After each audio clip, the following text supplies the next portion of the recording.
DRIV3R was a sales hit, but players found it to be full of bugs, glitches, and was terrible on foot.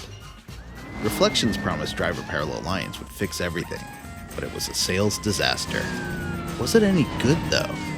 This question can only be answered with science. Cow science. Hi! Welcome back to another episode of Koobert Opens Worlds, the preeminent ranking of every single drivey shooty open world crime game that ever did exist. I'm your host Koobert, and today I'm going to take a look back at the Driver series with a deeper dive into Driver 1 and 2, a look at the context of the games released in 2006, break down Parallel Lines' story beat by beat, compare versions, including the bonkers Wii port, see what Parallel Lines does great, what it does not so great, and finally rank the game against every other drivey shooty crime game I've reviewed so far. I finished the game on PS2, PC, Wii, and Xbox, with all the console games playing through on original hardware, though the Wii version is mostly running on Wii U, and this video will be switching through footage of all four. But don't worry, I'll label it anytime I change versions, so you'll know. As this is the second Driver game in the Cow series, I suggest you check out my video on DRIV3R first, as it's got a longer look at Reflections, and I'll be comparing the two games as well. Or you can be a little rascal and watch this one first. Naughty. And if you want to skip the preamble and get straight to my review of Parallel Lines, head to 2634. Before we get into Parallel Lines, I decided to give the previous Driver games another kick in the can. I hadn't really sat down and played Driver 1 since 1999, and I'd only played the first couple of missions in Driver 2. Driver took the tech behind Destruction Derby 1 and 2 and applied it on an open world setting. This open world would read as quite primitive now, but featured 4 cities, a variety of building and road types from high-rises to mini-malls and industrial sprawl and suburban houses. The driving model, paired with the recently released DualShock dual analog controller, is still a treat to come back to now. It's strange how addictive and candy-like its simple missions are today, like ram-raiding a series of restaurants, or Chase HQ style smashing into an armored police car enough times that its occupant gets out. The animation of the little guy getting out of the car, or really walking through the car, is just adorable. The driving feels perfect right out of the gate, and it's only the loading times, menus, and overall UI that really end up letting the game feel its age.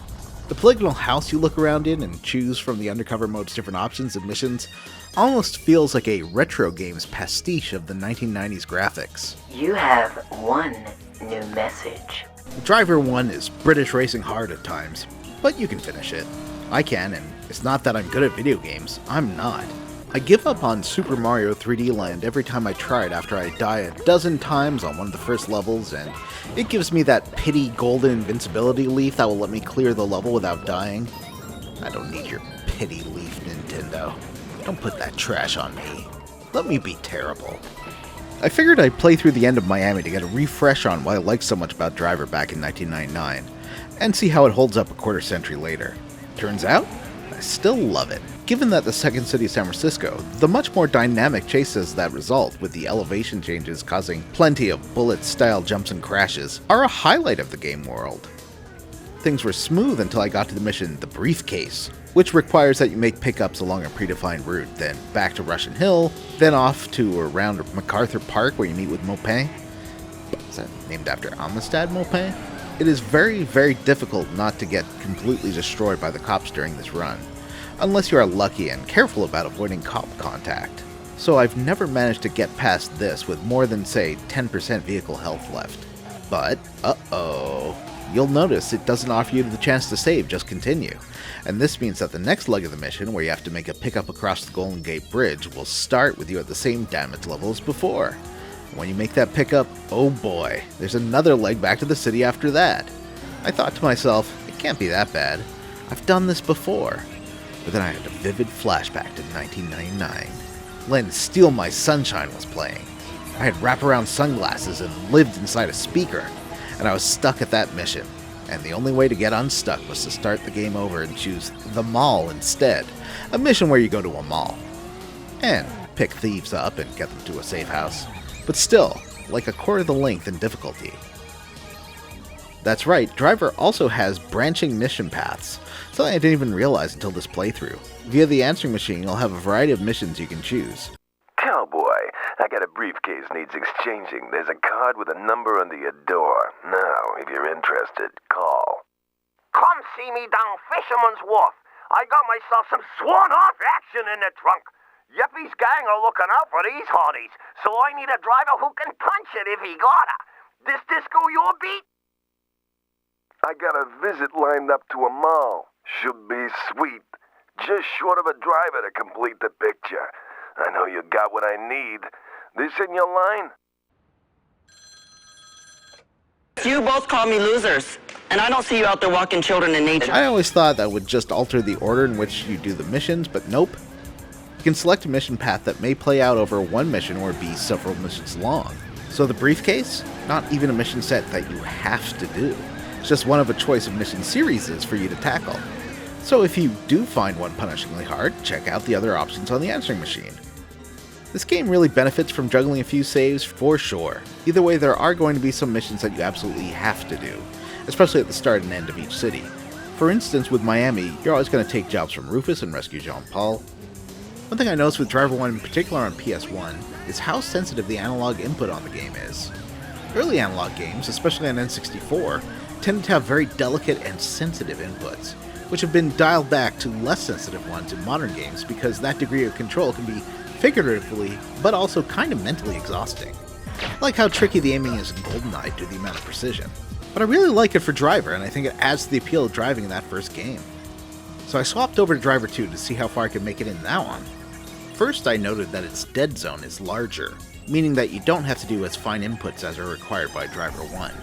And the model feels more like DRIV3R and parallel lines as a result.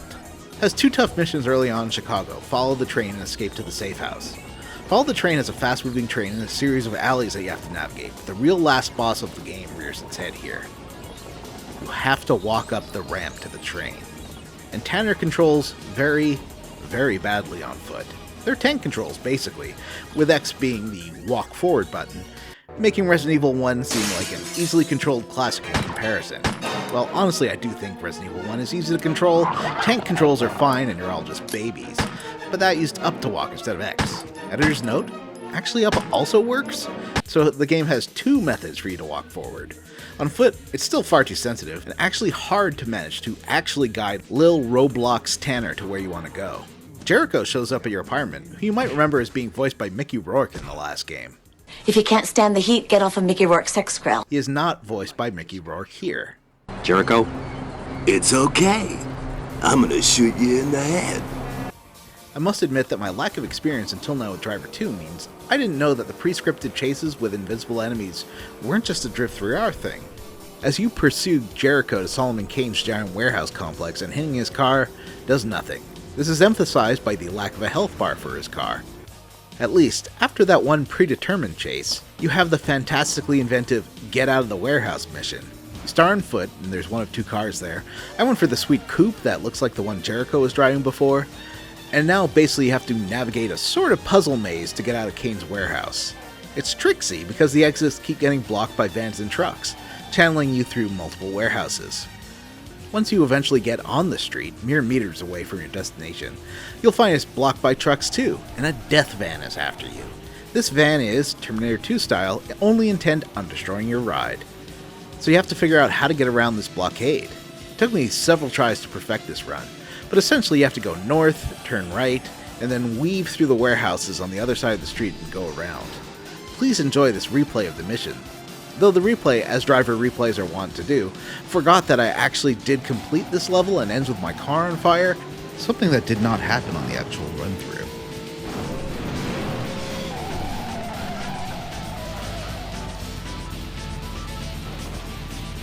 After this, you've got to escape from Chicago at night in a thunderstorm in an impressively moody implementation of what your professor would call sympathetic fallacy. And it looks great. Makes me bummed there wasn't more weather stuff in DRIV3R or parallel lines. Tanner and Jones follow a lead out of town to the hottest spot north of Havana. There, at the Copacabana, music and passion are always in fashion, but at the Copa, don't fall in love. This area looks fantastic with a density of digitized textural detail. Didn't really see a lot of it in PlayStation 1 games. Of course, you go back and compare the depiction of Chicago and consider this game was released in 2000, the limits of the driver engine and the PlayStation 1 at the time come into sharp relief. Compare it with, yes, once again, the expansive modeling of Chicago for the PC hit Midtown Madness, and you can see the PlayStation 1 was aging out of being at the cutting edge of graphics technology. But Midtown Madness has a more cartoony look, even with real locations and real cars. You do get a better sense of what the real Chicago's layout is like, though, even in this truncated version. I'm always going to go back to Midtown Madness as a touchstone for what graphics were like around the turn of the century, as its style, I think, influenced the way the city is presented in Grand Theft Auto 3, and therefore all open-world games going forward. Both swap map accuracy for a sketch of the city, one that has a lot of playground elements for you to explore, which adds a more fun overall open-world experience. I recorded the game again on PS2 to be completely thorough, and noticed that, back to back, whoa, Driver 2 runs way less well than Driver 1. I mean, the draw distance is pulled out and the environments are way more detailed and look great, especially standing on the other side of the room. But this does come at the expense of frame rate, and the faux reflections on the cars are gone. Both games look fantastic at night, and the rainy chase through Chicago is a highlight of the PS1 graphics, as are the crunchy digitized texture details of Havana. And while I think overall Driver 2's music is more generic dad rock than the first, it does have a neat element where the tracks are layered in when the chases begin, accentuating the danger.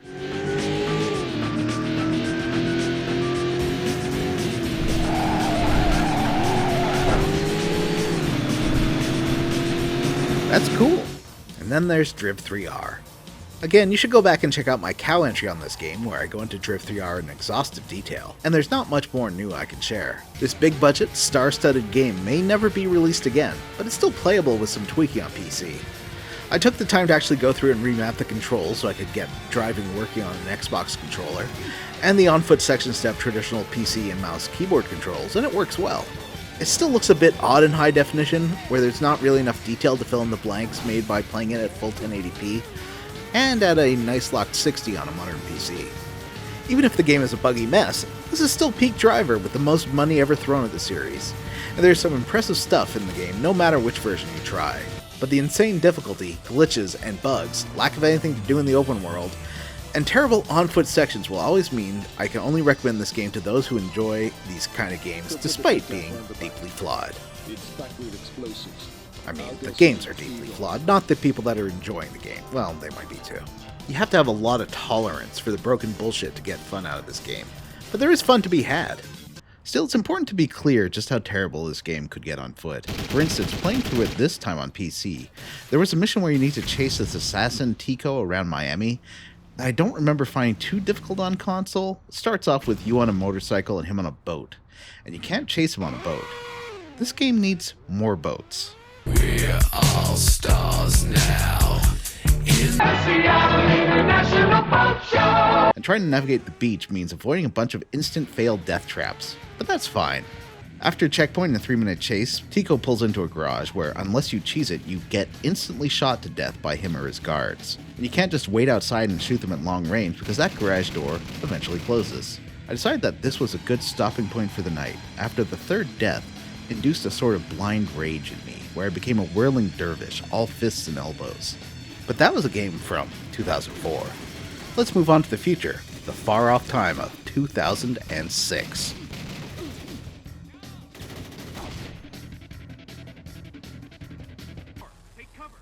Let's sink back into the nice, cool waters of 2006 for a moment. Really get into the headspace. Imagine yourself with an old-school cellular telephone. One with a non-touch screen and maybe, if you're really ahead of the curve, some kind of physical keyboard. And if you wanted to listen to music, you most likely were listening to it on some kind of dedicated iPod-type device. What a year in gaming. The 360 had launched in 2005, but this was the year it really started gaining momentum. I splurged and picked up a 360 that year with a copy of Gears of War along with Viva Pinata, Dead Rising, and Project Gotham 3. It also came with a free disc of Ghost Recon Advanced Warfighter. I ended up loving the UE3 look to Gears of War and the art direction, though I did wish the game itself was more like the trailer.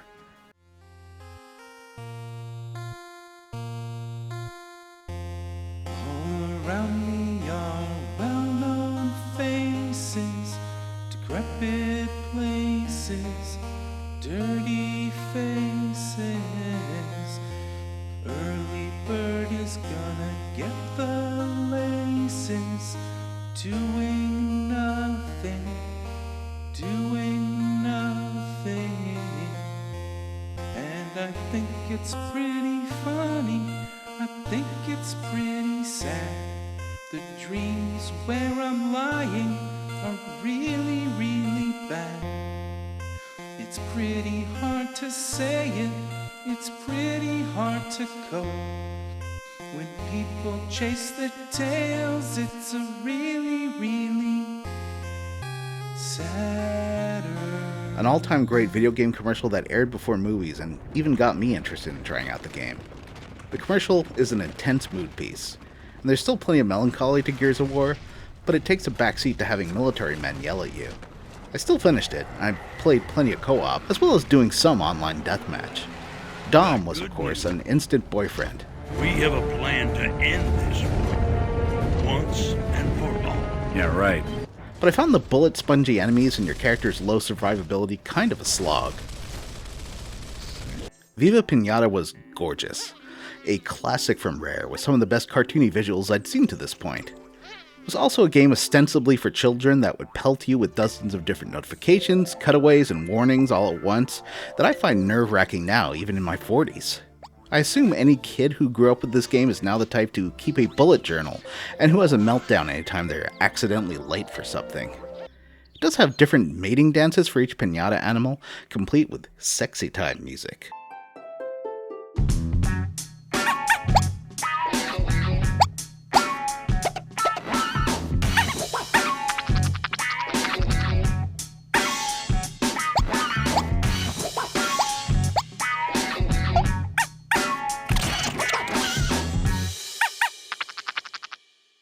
Dead Rising was the first game I saw that looked truly next generation from the PS2 and Xbox era.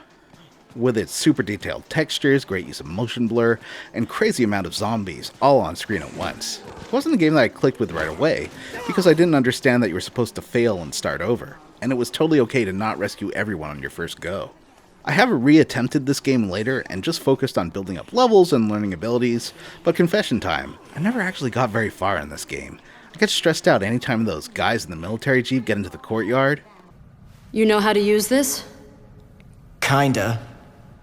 I've covered wars, you know. Project Gotham Racing was a no-brainer. I love bizarre creations, and this was a real showpiece for the 360 launch. This does technically mean it's a 2005 game, but I'm going to allow it anyways because I like talking about the Project Gotham Racing series. Though it doesn't reach the graphical targets of photorealistic cars and environments Gran Turismo would aim for, it's still a great looking game. Take the New York tracks, which are full of detail, especially compared with other games about New York, which shall remain nameless. But what helps the game age well over the next 20 years is the great presentation with handheld feeling camera angles, realistic sway and movement inside the detailed cockpit, and stuff you'd never seen before like reflections on the glass. A real next generation game.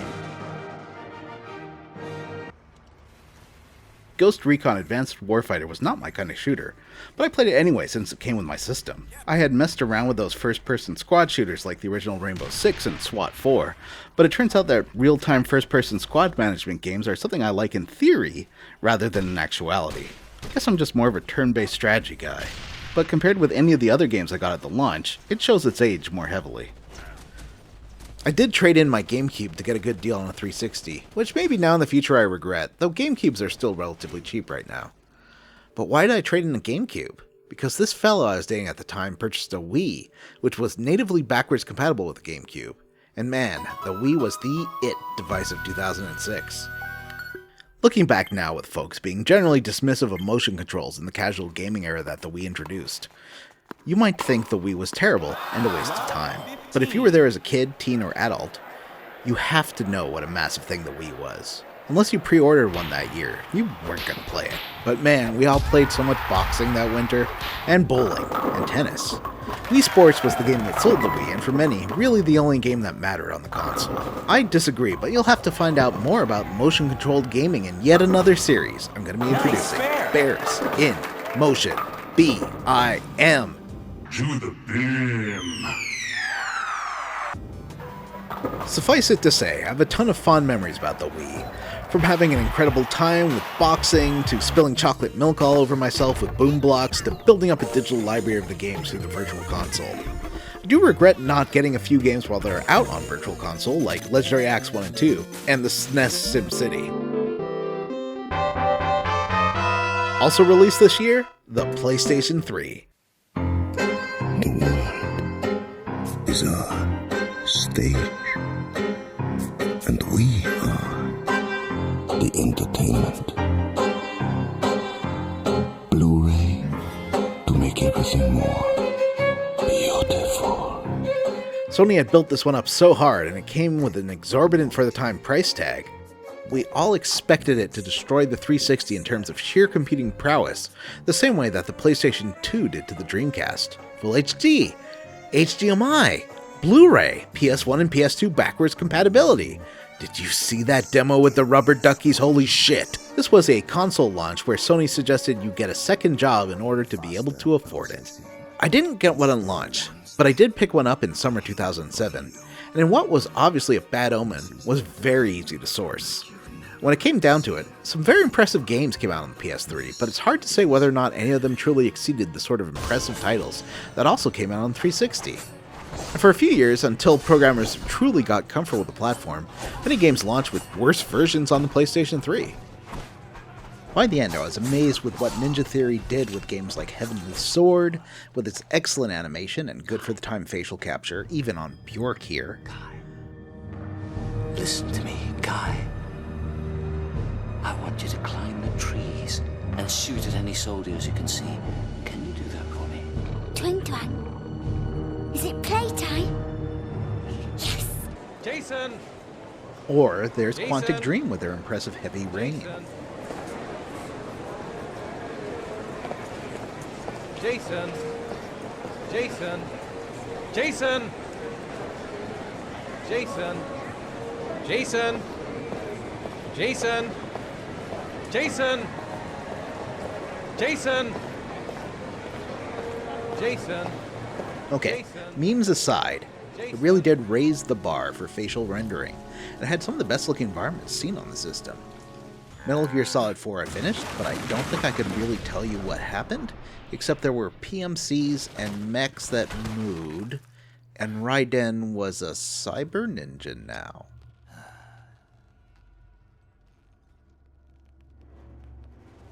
And we can't forget that The Last of Us was, for the time, the best looking game I'd seen on PS3. What are you doing? Killing time. Well, what am I supposed to do? I am sure you will figure that out. Of course, The Last of Us and Final Fantasy XIII did use some Blu-ray shenanigans to present pre-rendered cutscenes seamlessly with the endgame material, so there were some tricksy moments involved. But both games, when really rendered by the Big Foreman grill, still do look awesome. And I did play the heck out of my PS3 fad, especially given its backwards compatibility. Mine lasted about 4 years before yellow lighting and sounding like a jet engine, but I kept on trucking with it until it finally passed away in 2016, which means that it lasted 7 whole years longer than the 360 I bought at the end of 2006, which red ringed of death at Christmas 2008. But otherwise, 2006 truly was a year of bonkers, great games. Ridge Racer 7, which promised a 1080p future on the PlayStation 3. That didn't really happen. Oblivion, which introduced microtransactions to gaming with horse armor. Okami, which showed that games could look good, perhaps even better, by going for great art instead of realistic art.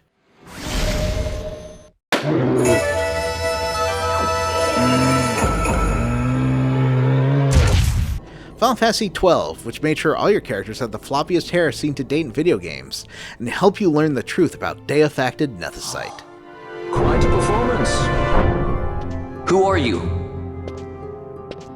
I play the leading man. Who else? Fran, the Magicite. Now then, I'll take that. Other 2006 favorites of mine? The first Tomb Raider game to be done by the new team at Crystal Dynamics.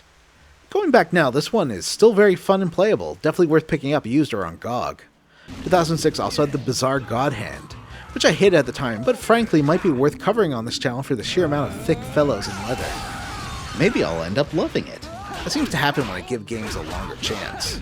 Also, am I in this game? I don't remember being in this game, but it looks like I'm in this game. That reminds me, I have to grow out my facial hair or else I look like a giant baby.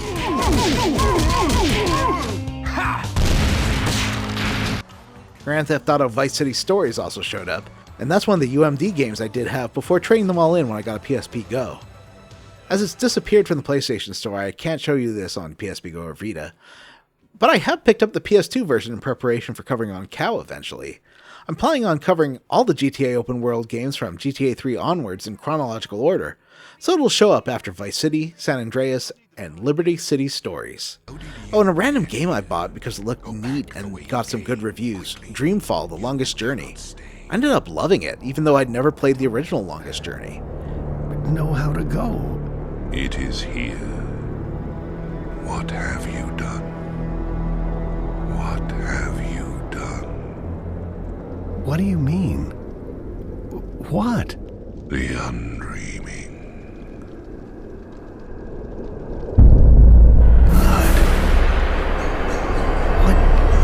Is that?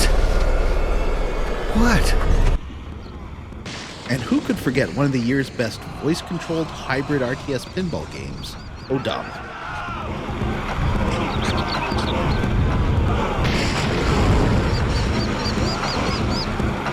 One game that I did buy and finish in 2006, Driver, Parallel Lines. Driver Parallel Lines is a very different game than DRIV3R. Sure, they've both got big muscle cars screaming around corners, and both have big open world maps of real-life cities, but they approach the genre in very different ways. Driver Parallel Lines was released on March 14, 2006 in North America for Xbox and PlayStation 2, and I grabbed it day one. I was excited to see what Reflections would do with the DRIV3R/Stuntman engine with more experience under their belt, and the mixed reactions after the release of DRIV3R. It was a clean break, a new protagonist, a clearly defined time period, and a much more traditional open world model. Unlike the 4 years between Driver 2 and DRIV3R, this time there's less than 2 years between releases, a tight deadline for any game, but especially one set in a detailed recreation of a real-world city. On June 26, 2007, the game was ported over to the Nintendo Wii and PC, with the PC version being essentially a straight-over port of the console version, while the Wii version was heavily reworked by Ubisoft Barcelona. Or, reworked. That's right, there's 4 versions of this game, and the PC version is still available, both on Steam and GOG. As far as the GOG version goes, it's still very playable on a modern PC. So that means my footage here will be a good mix of all 4 versions, and I'll do a compare and contrast of each release before the final ranking at the end of the video. You get the sense from the minimal press budget around this time and the lack of big-name celebrity voice actors that this is a much more modestly budgeted release, not weighed down with the same kind of expectations that DRIV3R had for being a radical reinvention of the open-world drivey-shooty crime genre. According to the IGN preview by Douglas C. Perry, quote, "The 4th game in the series is a driver of a different color. Reflections has listened to its critics, fans, and its publisher, and this new game is an about-face in many ways.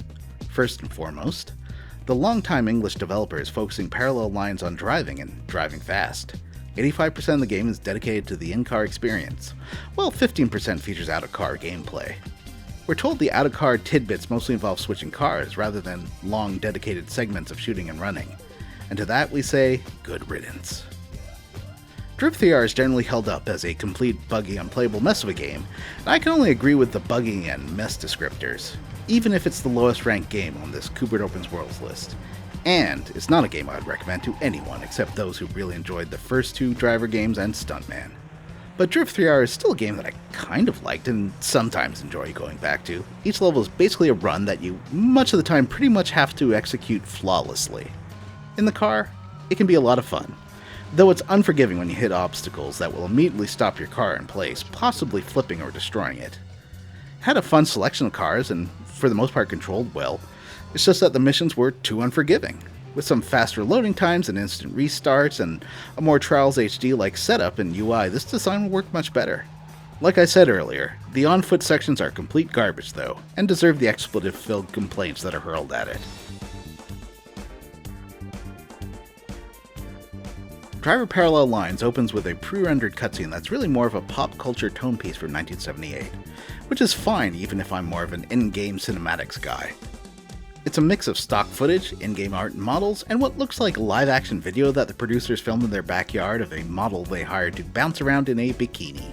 I remember that girl. She cried all day. It sets up that you're TK, short for Tonky Kong, the leader of the bunch, an 18-year-old who has come to 70s New York to be a happy dirtbag.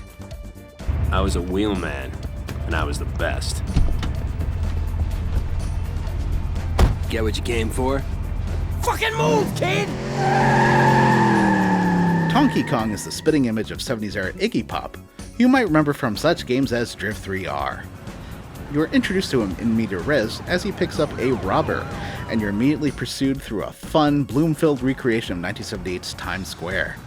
You've got to lose the cops, drop off the robber who just isn't into small talk, and head over to Ray's, your combination mission giver, safe house, and garage. Tonky Kong is played by David Walsh, a voice actor known most for additional voices in everything from Jade Empire to Family Guy. His delivery is wry and a little goofy, and almost identical to that of Ray. Drop me in Harlem. You gonna be able to lose him? Relax, man. Enjoy the Ray ride. is, however, played by Brian Bloom, who is most known in games as playing Black Mask in all the Arkham Batman games, Nick Reyes in the Call of Duty Infinite Warfare, and especially Varric in the wonderful Dragon Age 2 and Dragon Age Inquisition.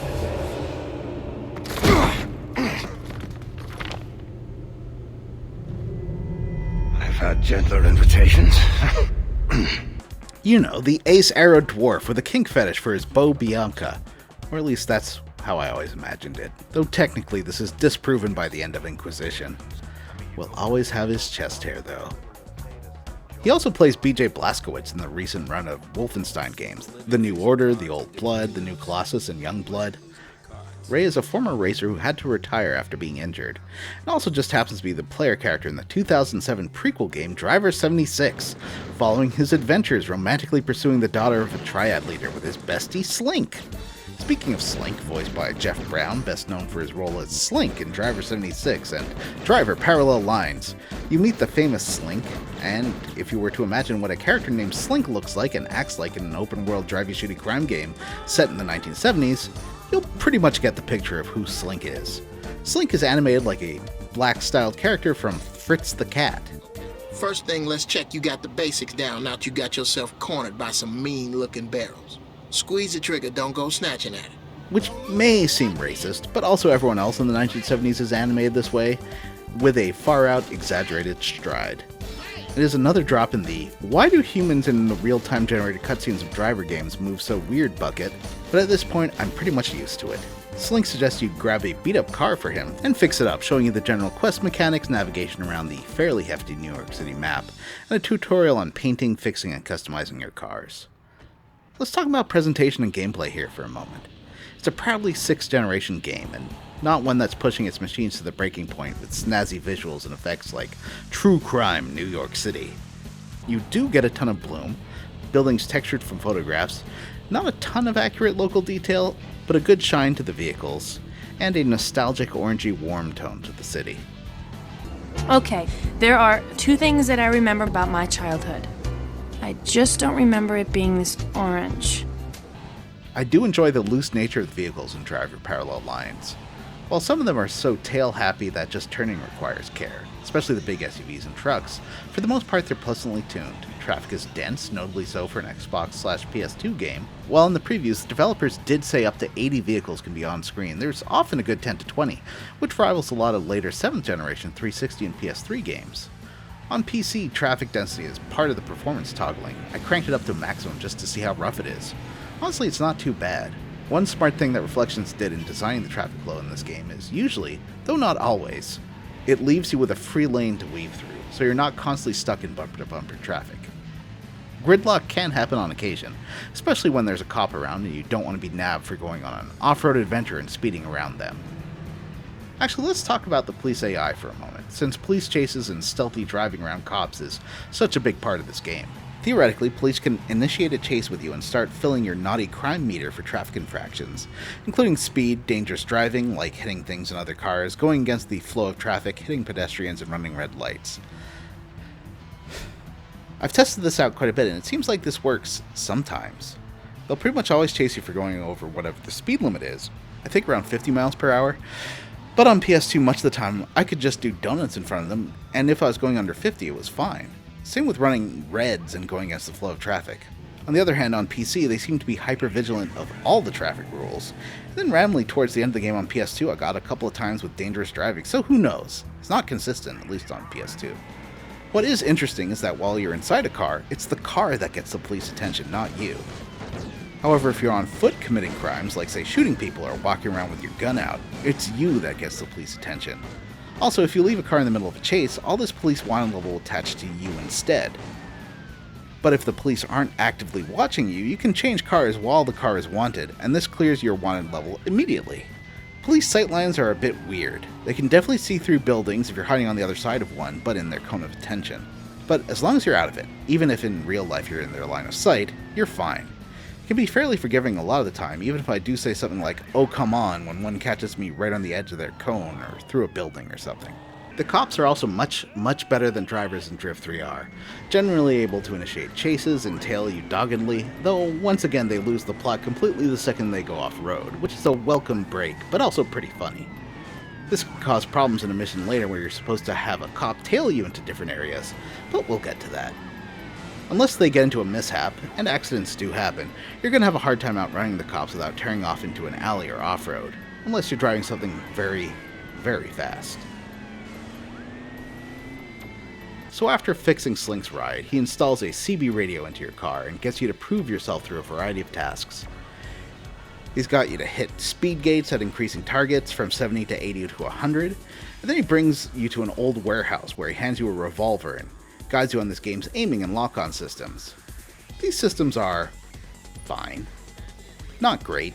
It's obvious they've played Resident Evil 4, as there's a very useful over-the-shoulder style manual aiming system, which unfortunately on console is just too slow to be useful.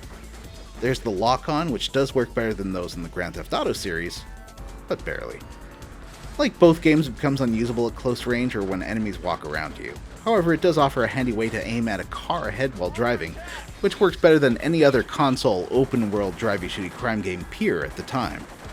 Slink also has an additional challenge for you on the Wii version, out at LaGuardia, where he teaches you the basics of handbrake operation, which is a very counterintuitive use of the nunchuck. Basically, you have to tilt it up, mimicking pulling a handbrake. This means that when I first started the game on Wii, I immediately slammed to a halt because I was holding the nunchuck up slightly, and it took me a while to figure out what I was doing wrong and how to get my car to move. The mission explaining the handbrake operation is about half an hour in. We'll get to more about the Wii version in part 6, but let's just state it clearly. How you hold the nunchuck is of paramount importance to playing this game. It registers tilting to the side as a sort of slight steering wheel turn, and any movement up or holding straight as an e-brake pull. Once you figure out the best position to hold the nunchuck, the game's fine, but on the downside, eventually it started making my hand go numb. On the plus side though, using the Wiimote as a pointer for your gunplay is fantastic. It makes the whole game feel like a modern 3D Lucky and Wild, where you are both lucky and wild.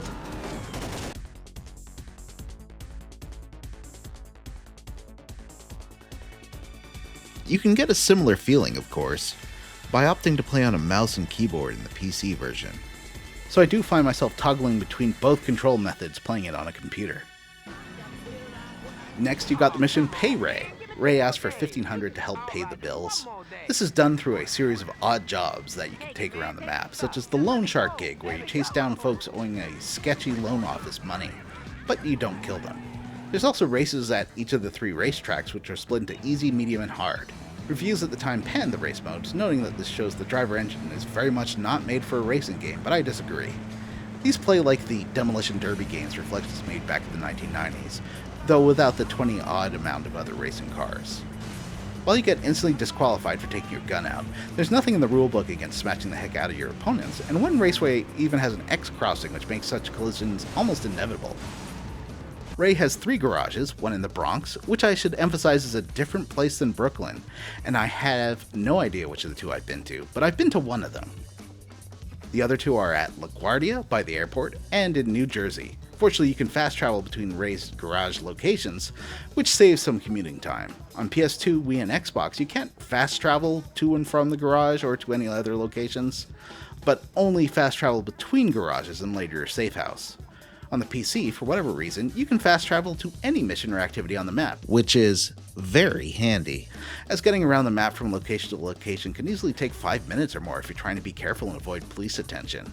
Slink's next request for the moment is to steal a car from a guy he doesn't like, get the police attention, dump the car when they're not looking back where you found it, and leave the poor sap to be arrested. This serves as a tutorial highlighting the wanted level being attached to the car and not you, again unless the police see you exiting the vehicle.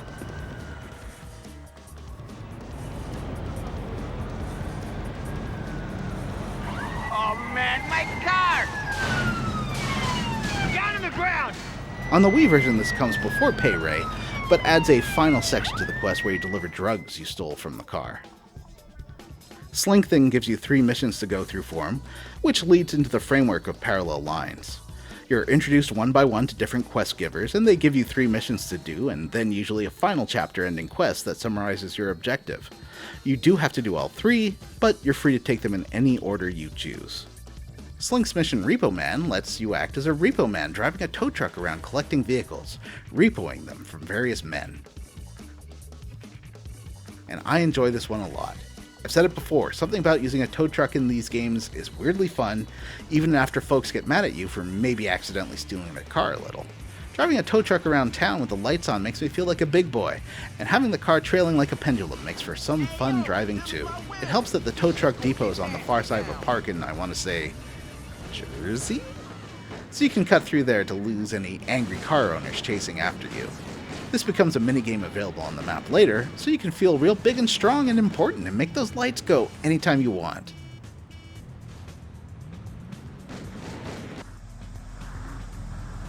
Where you been? I got to move to green now, man. I mean now. It's at the clubs all bagged up and waiting.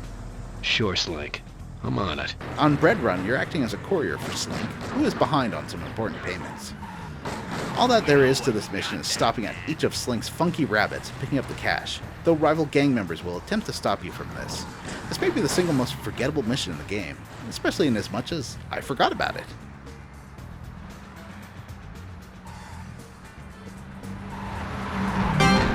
You make sure that gets where it's gotta be. The next quest giver, the Mexican, is introduced to you when he drives up with someone obviously in his trunk. Is him. We've been chewing on grit, and this here's the righteous pearl. Nah, I don't like him. He's portrayed by everyone's favorite 2010s voice actor, Nolan North. This was pre-Nathan Drake. You devil. What is it? Come on, hold it up. No way. Deal was for a coffin. That's it. Wait a minute. If my show hadn't have funded this expedition, you wouldn't have... You got your story, lady. Pre-Best Friend from Singularity. Copy that, Titan 1. You see that? Pre-Dark Void.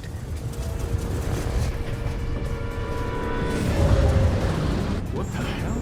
God, what is it? Heck, you wouldn't even recognize his voice in this one, as he's doing sort of broad Mexican stereotype accent. You know what to do. Anything goes, but no guns. You start when I drop. See you later, sucker! Oh, shit, man. Don't do impressions of other races. Roger that, Angie. After deciding to take a chance on TK, he informs you exactly who the guy in the trunk is. So who's in the trunk? Oh, there's my last driver. In the mission Last Chance, this previous driver gets one more shot to remain the employee of the Mexican. You get to race him one-on-one. He cheats in many ways, like riding off before the Mexican shouts go, and having his gangster friends block the race routes with their cars. And they shoot at you. But the game does offer some sweet jumps, and the previous driver has no idea how to cut through grassland for shortcuts. I have a distinct memory of being unable to find a motorcycle for quite a while back in 2006 attempting to start this mission, as you need to come to the glowy circle on a bike, and for whatever reason the RNG gods decided not to spawn any around. On the Wii version there's one just right there. A good tip for this game is to store a motorcycle of some kind at your garage in case you need one, although this is the only job that ever requires a motorcycle without giving you access to one. The garage is pretty neat, both letting you do the usual San Andreas style car customizations, but also having an unlimited storage capacity of types of car. You can only have one of a particular model of vehicle, but it does tug on the completionist side of me that wants to collect every single type of vehicle in the game. Though this is pre-achievement, so you can only feel proud of yourself, and maybe play some kind of achievement sound for yourself when you do get all of them. There's no real reason in-game for doing this. I didn't try to grab every single type of utility truck for the game, though I did end up with a few dozen cars because, yeah, collecting cars is fun. You can upgrade them in a few ways, as it's one of the only things you can spend your money on aside from ammo. But really, I wouldn't spend too much time upgrading your street cars in this game, as there are race variants of most vehicles that you can win either from completing certain missions, or winning the race side quests after you've done the Pay Ray mission. The game is bad about making this super clear, but you can win cars for winning every street race on the map, and you can also win cars for, I'm pretty sure, winning on medium or hard at every racetrack. The cars that you win from the racing side missions are much better than any street version you can modify, especially once you've maxed out the car's race tuning and options and added NOS tanks. Okay, listen up. First one of you pendejos to get back here with Rosalita wins. So, 3, 2, 1, vamos! I'm gonna win this car, kid, so back off! Maybe I should have brought something quicker to the party. Rosalita Racer is an odd mission. The Mexican needs you to pinch hit for a race where his own car, the Rosalita, is the prize. You and the other racers make a rally run towards the car, and the first one to reach it wins. Except then for some reason you have to drive it back while all the other racers suddenly want to wreck you. You gotta admire that Mexican style, don't ya? This car is a show queen, no extra power, but the Mexican is happy to get it back. It also appeared in my inventory in some versions of the game. Third round now is when you get your safe house. It's a deluxe studio apartment out in Manhattan on the waterfront with some great 70s wallpaper. As you collect more guns, they'll show up here along with health, and you can use it to miraculously transport between there and any of Ray's garages. The hour every hour in the Big A. Top story this morning, President Carter is due to give a press conference. Who the fuck are you?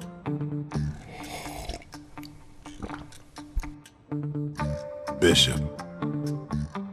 What do you want? Relax. Corrigan sent me. Who? So this is your new pad, huh? Slink told me all about it. You know Slink? You're gonna help me bust Candy out. What? I'll be in touch. Wait, who is Corrigan? You know what happened to the kid who asked too many questions?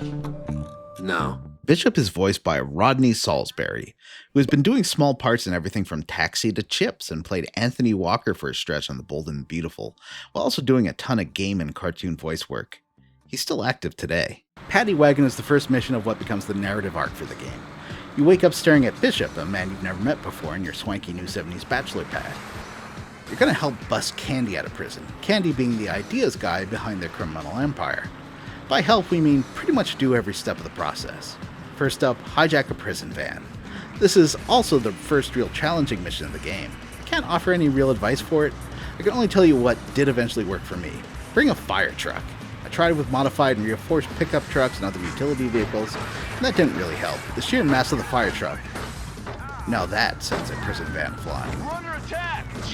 Also taking out the 2 escort cop cars early so they don't keep pelting with bullets helps a lot. I only really saw fire trucks spawn around the prison, oddly enough, so that might be the best place in the game to find one. Don't bother trying to fight off the guards once they ditch the van, just run into it and get the heck out of there.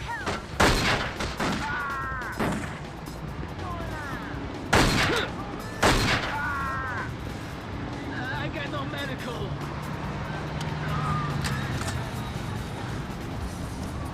Let's see how she handles. Circuit Breaker is a definite change of pace. The Mexican has a bet against you and needs you to make sure a different racer wins.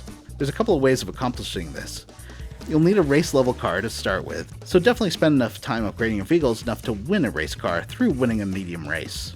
You'll need to either delay or destroy the other racers. The one the Mexican bet on is basically a class below the others, so unless you do something, there's no way he'll win.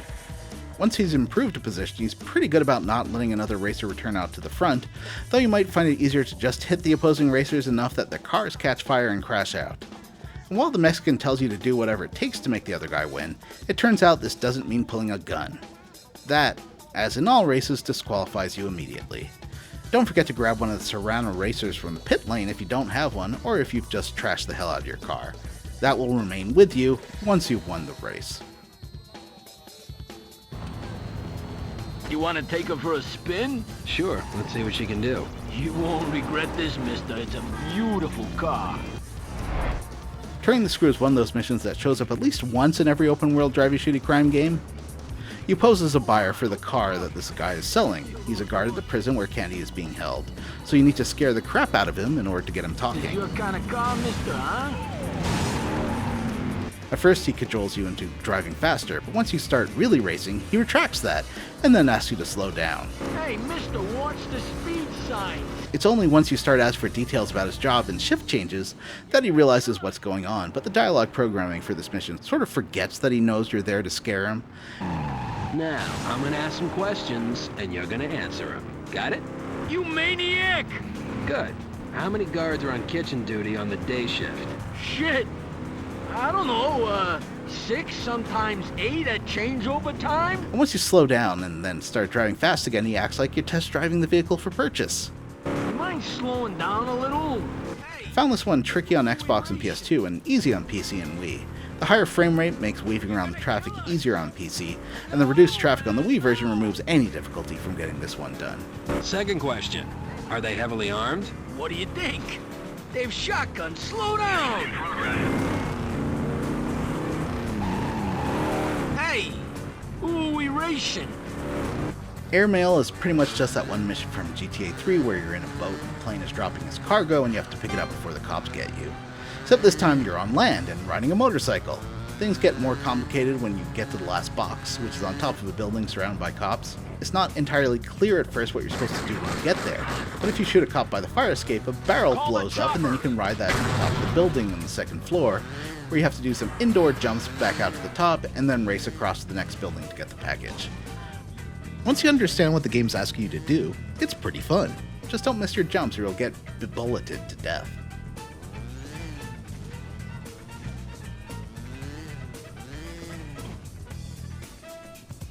Jailbreak is the big set piece for this, the second act of the game.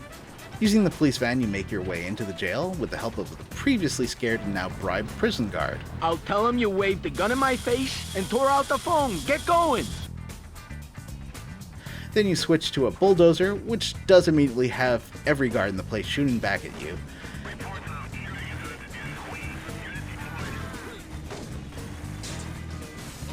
And you drive through a wall into the inner courtyard.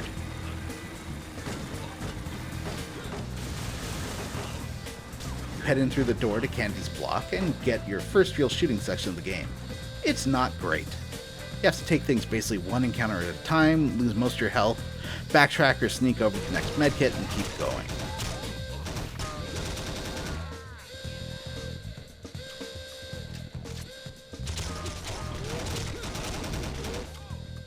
Who are you? My fucking fairy godmother? Close. Bishop sent me to get you out of here. Want to hitch a ride before it's pumpkin time? Fucking wise guy. You rescue Candy, a big man who isn't super thrilled about the rescue, the job that got him in there, or anything really. We all know I'm a fan of big men, but Candy gives me more Wayne Knight vibes. Gracias, señor. And I was never super into him. I was just an Abraham bin Ruby guy. Party time. We'll take it from here. The commies are storing nukes in the subway service tunnels. Candy is played by Michael Cornacchia, who has done live action and voice roles since the late 90s, appearing as Frankie in Happy Feet and playing thugs across many Batman Arkham games. The guys knew each other from way back. The whole setup was like some Addams Family for gangsters. The five of us were living the life. Drugs, drink, girls. And then Corrigan showed, snapped his fingers, and it stopped. Ian Gregory plays Corrigan, who has appeared in a ton of shows as a character actor, but the hip gaming glitterati would know him best as Papa Khan in Fallout New Vegas. So the cub enters the wolf's den. What do you want, cub? You get Candy to the safe house after losing the cops, and then get to hear the big plan with the new leader of the group, Corrigan. Corrigan sees that cocaine is going to be the it drug of the 1980s, and wants to make sure that everyone in New York City is getting it from him. This does mean toppling the Colombians who currently control the cocaine trade in the city. So his idea? capture the Colombian gang boss, Rafael Martinez, and return him for a whole ton of cash and the promise the Colombians will get the hell out of the city. He is the Colombians. He's in New York, and he's already making it happen. But he's about to get kicked all the way back to where he came from. And know who's gonna do it? We are. Once again, this involves you doing pretty much all the legwork. Start with gift wrap, which is a pretty fun one. You need to make your way to the roof of LaGuardia parking garage via a series of little jumps and ramps that just happen to be there. In a good use of the bonus stars, they indicate the easiest way to get up to the top of the complex.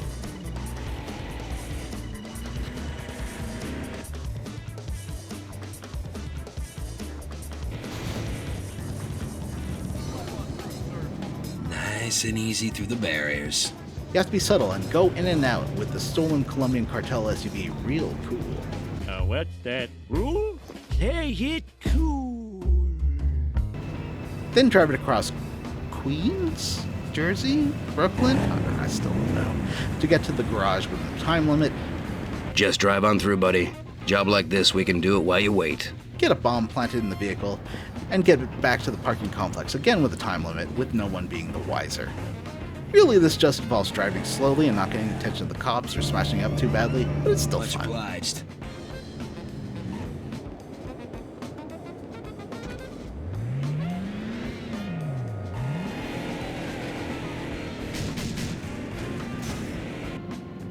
Next is kidnap, and you guessed it, this is the big kidnapping job. You drive around to designated points in the city, setting off bombs. First, one to knock down a billboard and block the entrance to a bridge. Maybe a tunnel. Then the one you had planted in the SUV last mission to remove one escort car. Then another bomb to blow up a pedestrian bridge and cut off the second escort car. If I were TK here, I'd be pretty terrified about dropping these bombs. But I'd have to remember Liza Minnelli's sage advice.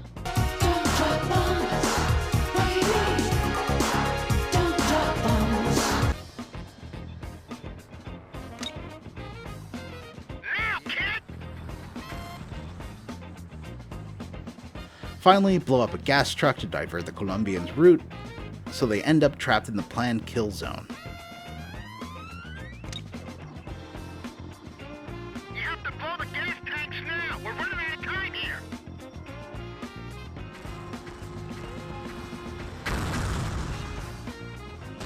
I like that you really don't have to shoot anyone in this mission, you just have to wait till they're done, and then drive the shot-up car with the uninjured Colombian drug lord to Corrigan's warehouse for safekeeping. You want money? Is that what it is? Just sit back and enjoy the ride. The final element of this kidnapping? Getting the ransom. And yes, it's up to you to grab it, and this time you know you're walking into a trap. The ransom's strapped to a motorcycle, and you have to be prepared to jump across the rooftops all the way to a waiting pickup truck for a shooting mission. I screwed this one up so bad on either PS2 or Wii that I accidentally drove off the rooftops and missed the turret section in the back of the truck, but honestly, that's okay. It's a fun series of jumps though. Either in the back of the pickup or on your own, you make it back to the warehouse where Corrigan decides to notify you of a change of plans. Can you take a message? Anda, vete al carajo. Shit.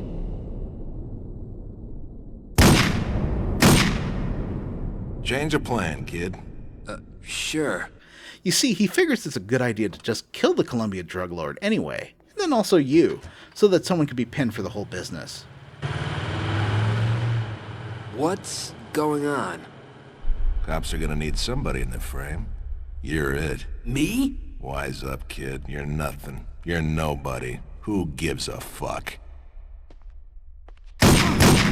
Unfortunately for Corrigan, you lived.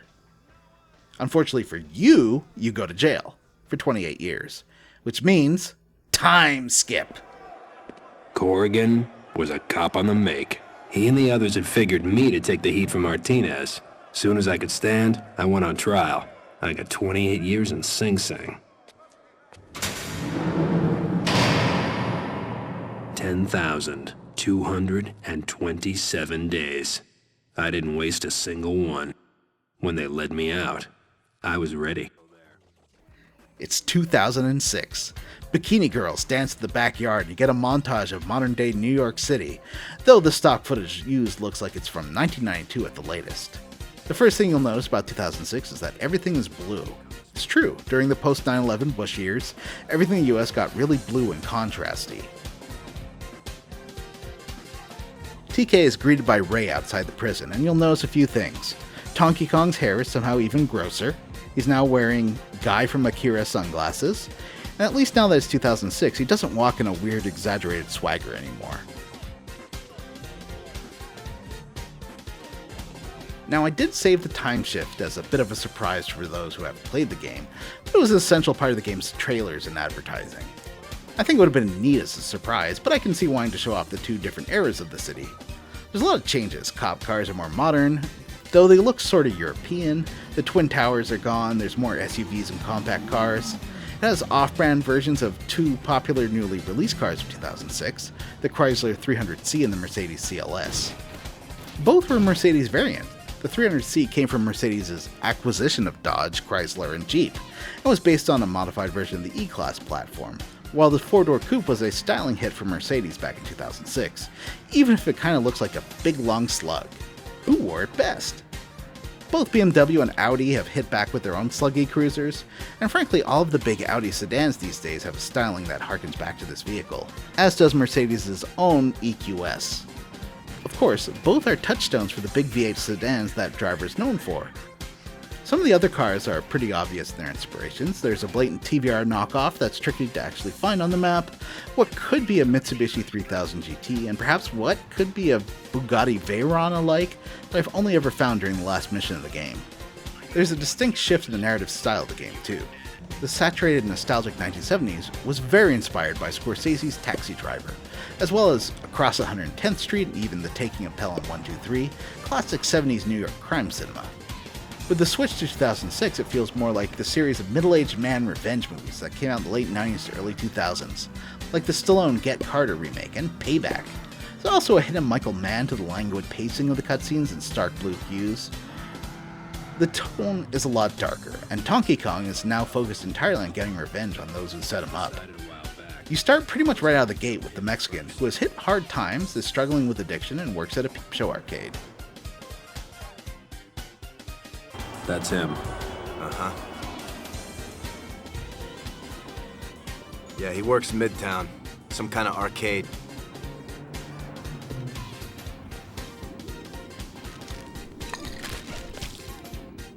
I'm not gonna help. I wasn't counting on it. That ain't fair. You know I couldn't help. They would have killed me. Hey, Ray, it's cool. You know, it's history. Come on, I'll buy you one of those foamy coffee things you like. Cappuccino? Yeah, one of them. 9s or quarters.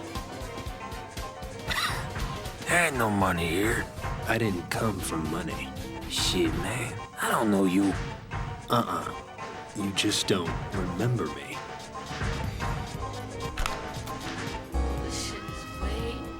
Fuck. You have to chase this train across the city, ending up at Coney Island.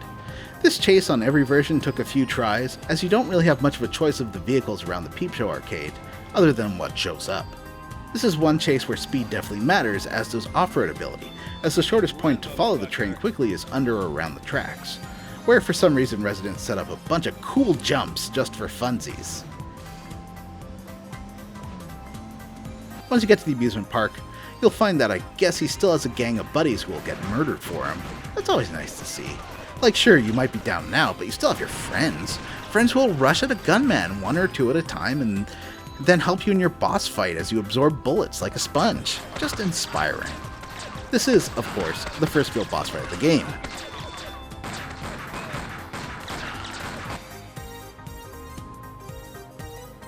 You then drop off the Mexican's body for Corrigan as a fun joke.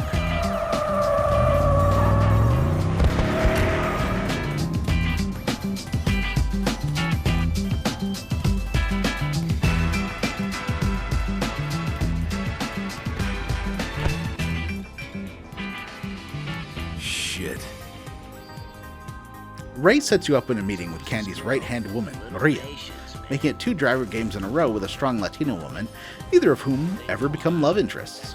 On your way to meet Maria, you're attacked and get a fun mission where you just obliterate a hired hitman.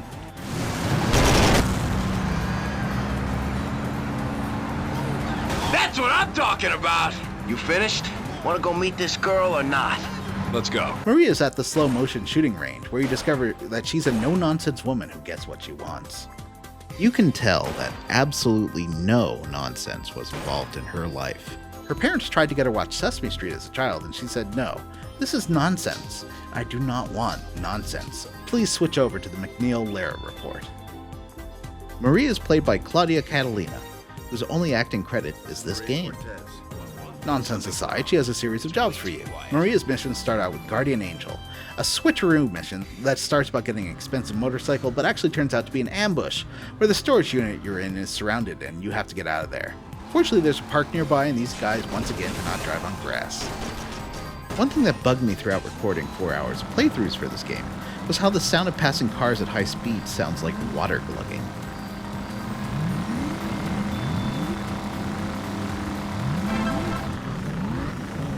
Weren't amateurs. What the hell is going on? Next she has Gauntlet, one of the more difficult missions, but not really due to the amount of combat, because the elf needs food badly. You are escorting her and her driver through the city, and they're constantly stopped by gang car blockades that you have to take care of before they destroy her car.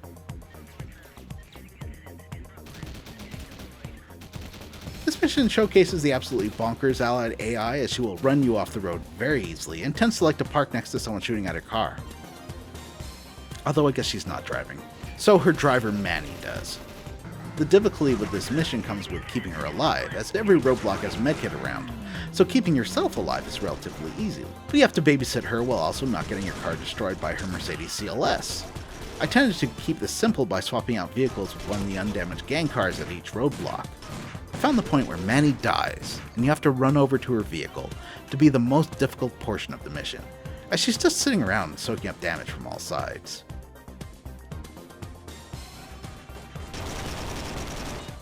If her vehicle doesn't blow up, you open the driver's door, roll poor Manny out onto the road, and take control. Okay, and aw, Manny is a beefy bearded boy. I'm sorry, Manny. R.I.P.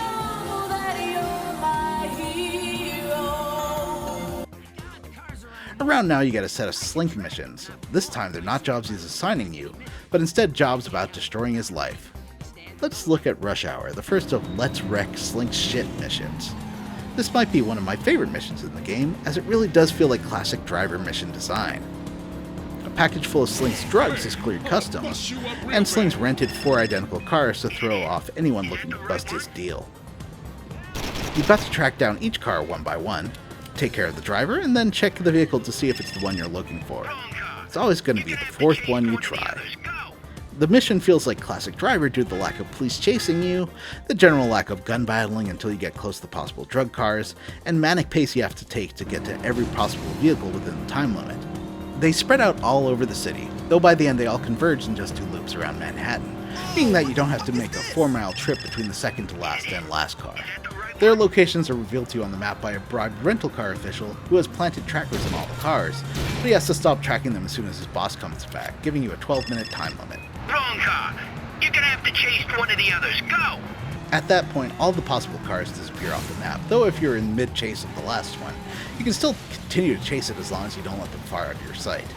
When you do narrow it down to the last car, this car becomes far more resistant to damage and police start doing patrols around you, meaning you either have to try and stealth around the cops while keeping your eye on the last car, or YOLO it and hope they don't wreck you before you wreck him. It's got the kind of pace and energy I love from the original games.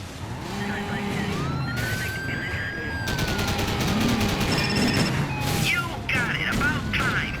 Tell Ray he owes me big time. Thanks. You've been a big help.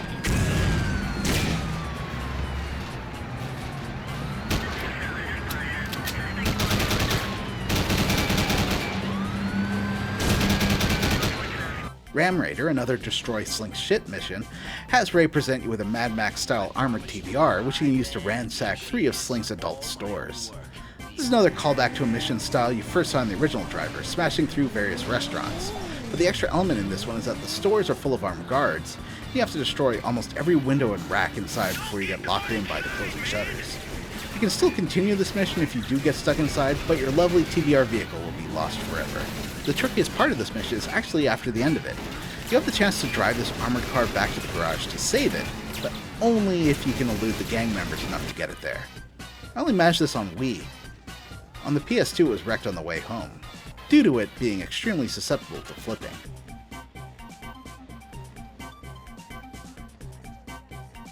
The vehicle does come in useful for later missions. Unfortunately, I just couldn't get the armored TVR to survive the job on PC.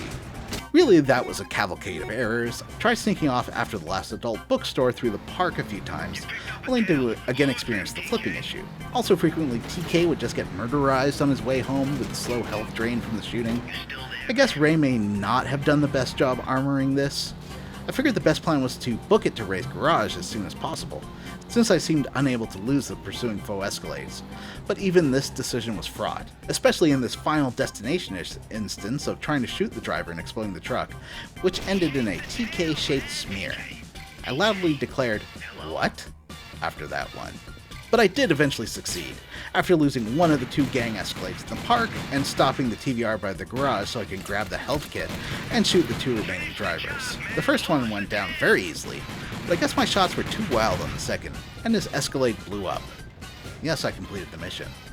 But at what price? At what price? And it auto-saved. I probably should have switched to mouse aim the second I got out of the car.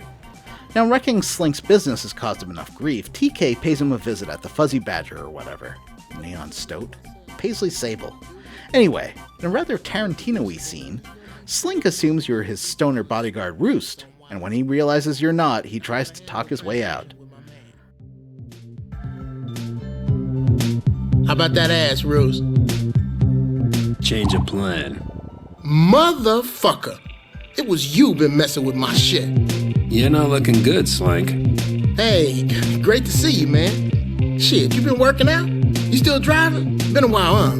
You get them cookies I sent? Been 28 years, and no, I don't recall any cookies. What the fuck? Who the fuck is this? You should go. Roost, he's here for the shit. Blow his motherfucking head off. Fucking safety catch, man, you dumb fuck.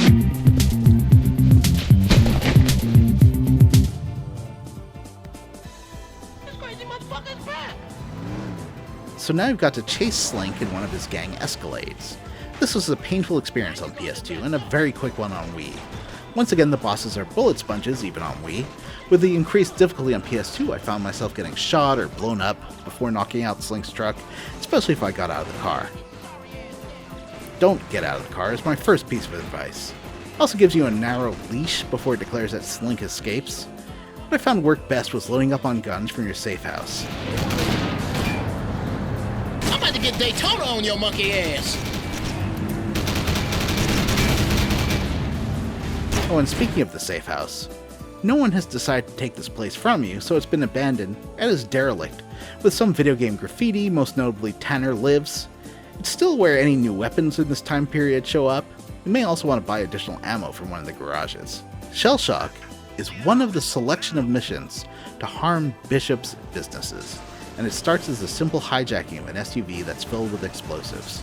Unfortunately for you, all the exits out of this warehouse are blocked by tractor trailers and guys with missile launchers, and the only way out is radical.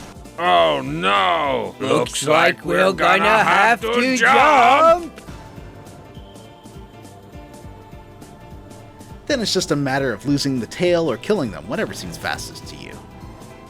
Pro tip, driving in reverse while facing the baddies allows you an easy way to target and deblastify their cars. You can even shoot them through their windshields.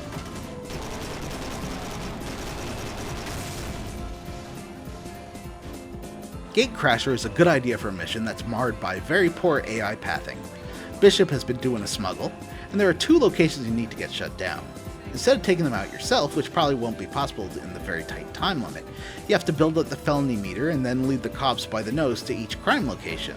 Unfortunately, most of my failures for this one come down to the cops being unable to follow me up a ramp or around the block of buildings through back alleys. On my first try with the ramp one cop just got stuck and all the rest were blocked off behind him. For the other, I kinda had to coax a cop around a corner with kind words and a positive tone of voice. Come on, buddy, you can do it. Come on, let's go. Good cop, have a tweet. Then you get Bishop's mission. Yeah? I put a contract out on you. Bishop. Know how much you've cost me? Not enough. You know, we can keep doing this forever. But I guess you don't want that either. As long as it takes. Let's finish it. Face to face. My place. My guys will stay out of it. You have my word. Think I'll just kill you anyway. You can think it all you like. This is a chance to prove to yourself you can take me. One chance. Won't you always wonder? Baby, you're missing your own party. Give me a minute, precious. There's a room needs working, baby. One chance. When? Just get here. I'll be ready.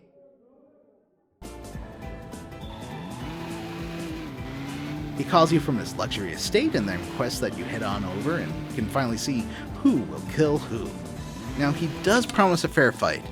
Like my new toy. Let's end this. But what you actually get is you versus his armored car, featuring a rocket turret. And that rocket turret can pretty easily one-shot whatever you're driving, and you, if it gets a clear direct hit, so try to escape the splash zone. Approaching the lil buddy from behind gives you a fairly clear shot, but his turret can spin around, so you might prefer waiting around corners for a good shot. Motorcycles can help, though you will absolutely get killed if a rocket hits anywhere near you.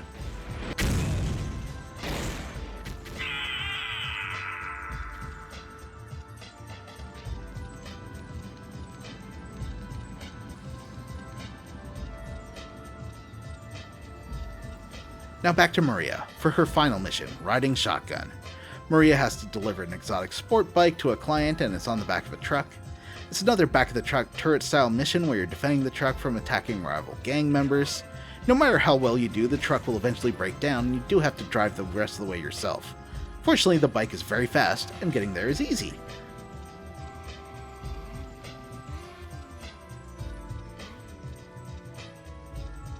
Maria says she'll introduce us to Candy, but does ask us not to embarrass her. Of course we never would. We'll be the ultimate gentleman with Mr. Candy. But he's not a gentleman with us. For the Candy mission, he understands what's about to happen and has his guards ready to take you back to the 1970s. This is all very untidy. I knew we should have got rid of you properly. I told them. You know what I said? This will come back to haunt us. You were right. Now, don't try and suck up to me. I don't need it, and I don't like it neither. Tell me about the girl.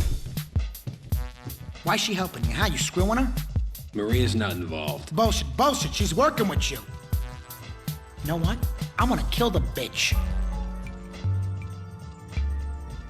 Fucking voicemail. Maria, my dear, be an angel and meet me in the office, huh? 1 hour. Don't be late now.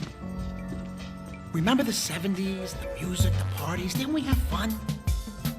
It's time to go back, kid. For good. By trying to give you a heroin overdose. But you struggle your way out, and then chase after Candy as the drugs slowly kick in and start filling the screen with blur effects. This is pretty clever, though I'm sure a mission in either Vice City or San Andreas had a similar gag. But I haven't played through either in 20 years, and it's hard to say.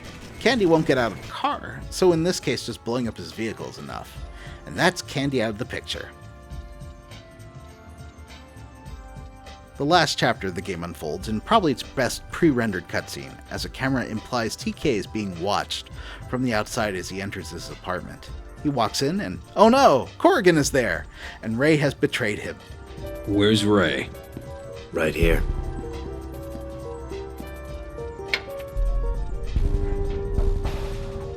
All 4 dead. I gotta thank you for clearing up some loose ends. I thought that fucking kidnap was never gonna go away. I was the only one who thought it was a fucking kidnap. You knew all along you were gonna kill him. Did Ray tell you I had an eye on running for mayor? Because I should really thank both of you. You couldn't have done it without his help. Wake up. He gambles. He was broke. Just like 78 all over again. Ray's always broke. He'll sell anyone for a few $1,000. That right, Ray? Hey, you know me. I'm no fucking angel. Now's the time to find out.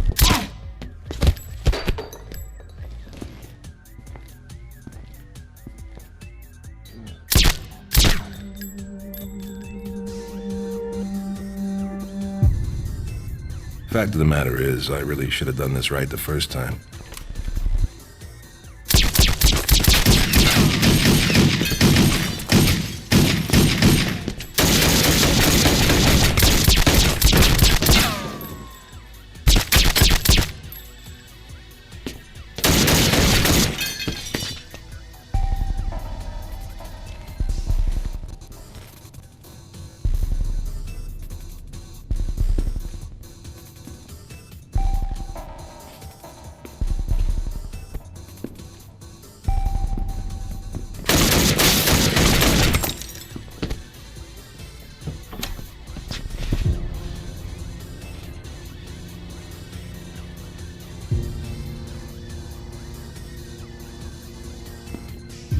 Well, now I'm really curious.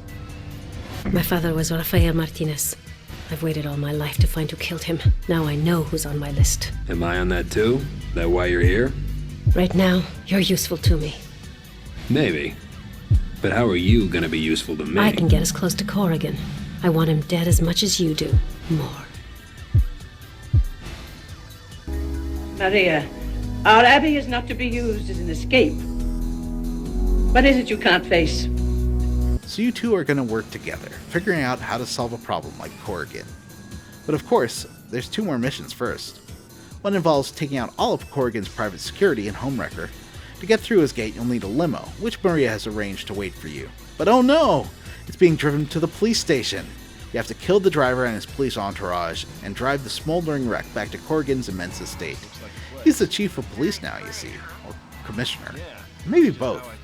After you get inside, it's just a matter of taking out each guard around his house, and there are dozens. If this is private security, my question is, are they paid for by public funds? This seems like a waste of public money. If it's private funds, I believe it's a failure of the system that is obvious corruption hasn't been flagged. This area really reminds me of PS1 graphics, though the character models are better, and the draw distance is better. For one of the final set pieces of the game, it truly looks awful. Like an out-of-the-way area in Grand Theft Auto game you're not even supposed to notice. This mission was reasonably difficult on PS2, where you have to move foot by foot, slowly taking out every group of enemies. Of course, on Wii it felt like Time Crisis, though not actually looking as good as a Time Crisis, even the PS1 ones.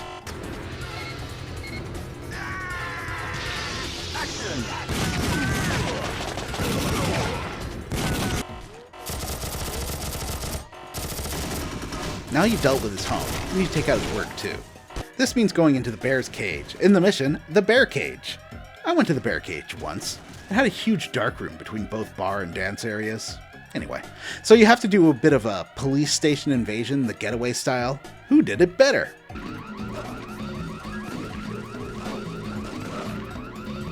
I'd say the Getaway looks and plays better through this, but no matter the version, Driver is much easier and shorter. So TK places an explosive in the chief's office, and then gets the heck out of there. I do like its escape sequence though. You may have noticed on the way that there's a TVR waiting by the door, and on the way out you can grab it. To get out of the parking garage, if you really gun the throttle, you can make it through the closing security doors, which makes this escape sequence a whole lot easier.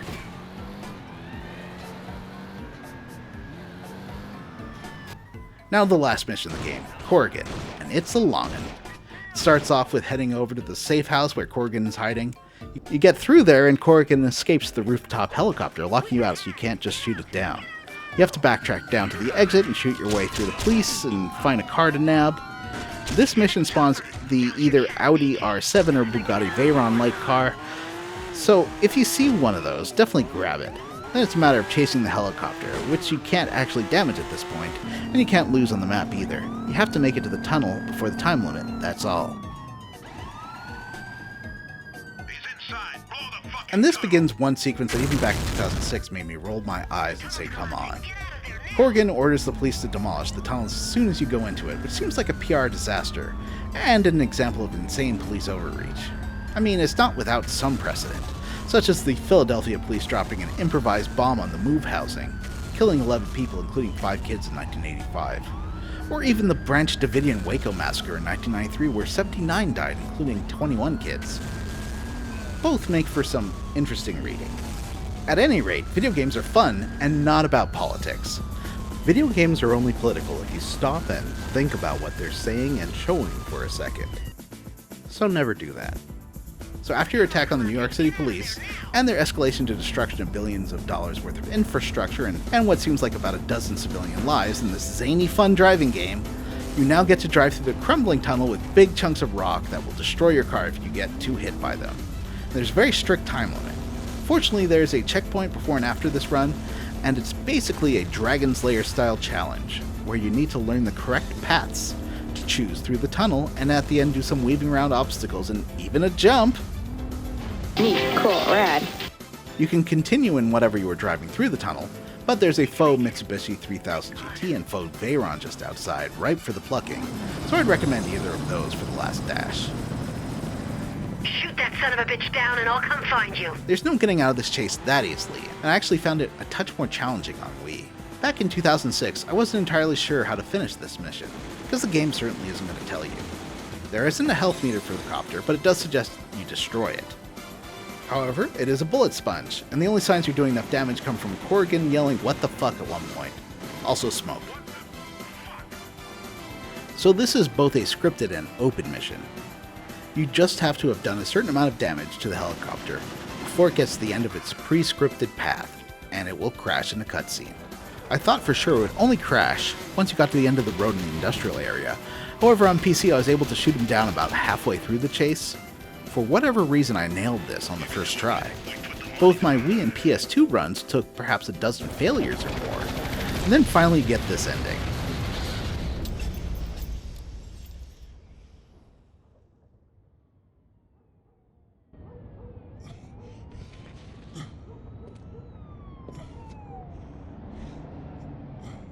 You're gonna have to kill her. She wants us both dead. Open your eyes. We can do a deal here. Back off, Maria. Don't listen to him. Back off! He's mine! Don't do it. Shoot her! If you want him to suffer, give him to me. You know what those sick fucks will do to me? Shoot me! Isn't that what you want?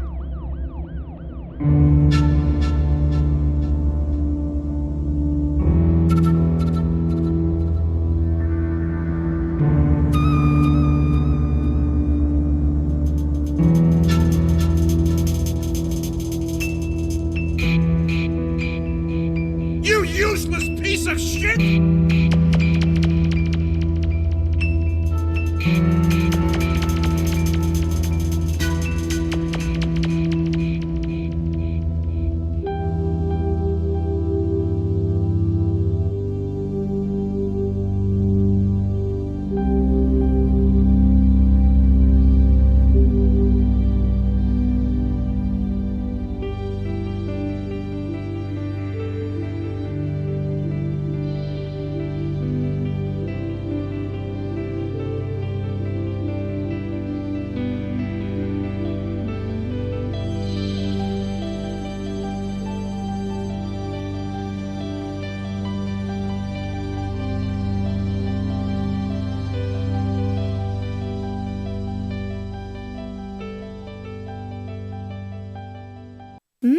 Thanks for the serum, boys. Now I won't be kidnapped.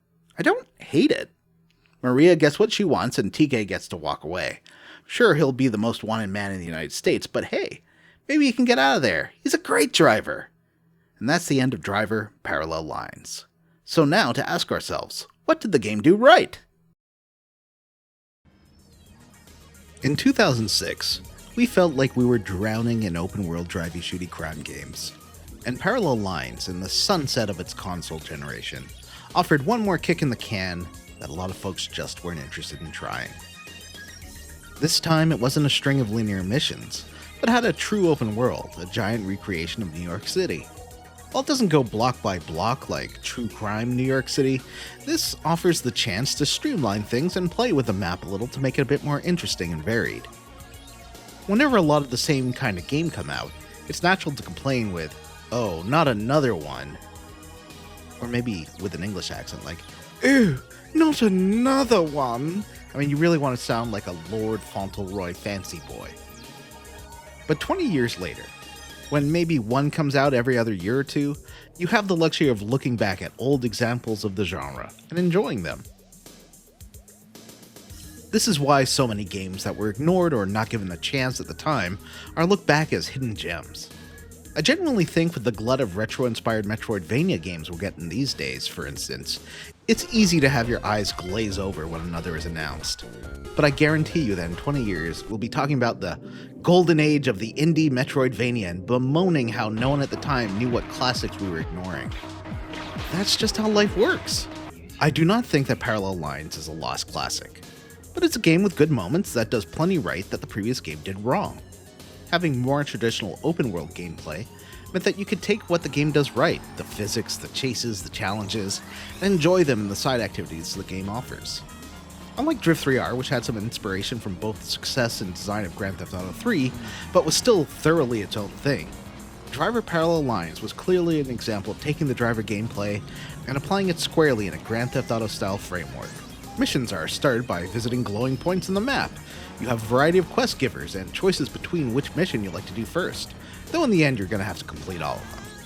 For someone who isn't a fan of pre-rendered cutscenes, at least the ones in this game for the most part, especially at the end of 1978 and all of 2006, are well written and directed. There's some style, good action, and while couched in genre fiction, the writing works.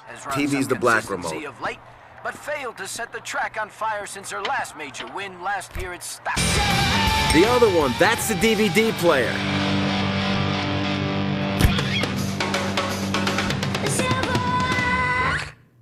What happened? These things breed? While I do miss the original funk soundtrack of the first Driver, this is a mainstream, wide-market video game that offers a track from 1970s queer icon Labby Siffre. I got the blues, but I don't mind. Opening with Suffragette City and One Way or Another, except on Wii or PC, is a great move too, getting you into the pop feel of the 1970s this game is going for. There's lots of deep cuts in the 1970s soundtrack, like the song Bump Me, which I spent several listen-throughs trying to figure out what he's saying during the song. Bum me? Tum meat? What? It's a good crash course on 1970s funk with some glam rock and a little early punk mixed in there. I can't play any of these chart-topping American hits for more than a few seconds for fear of being demonetized. So please, enjoy this nearly equivalent Canadian hit instead.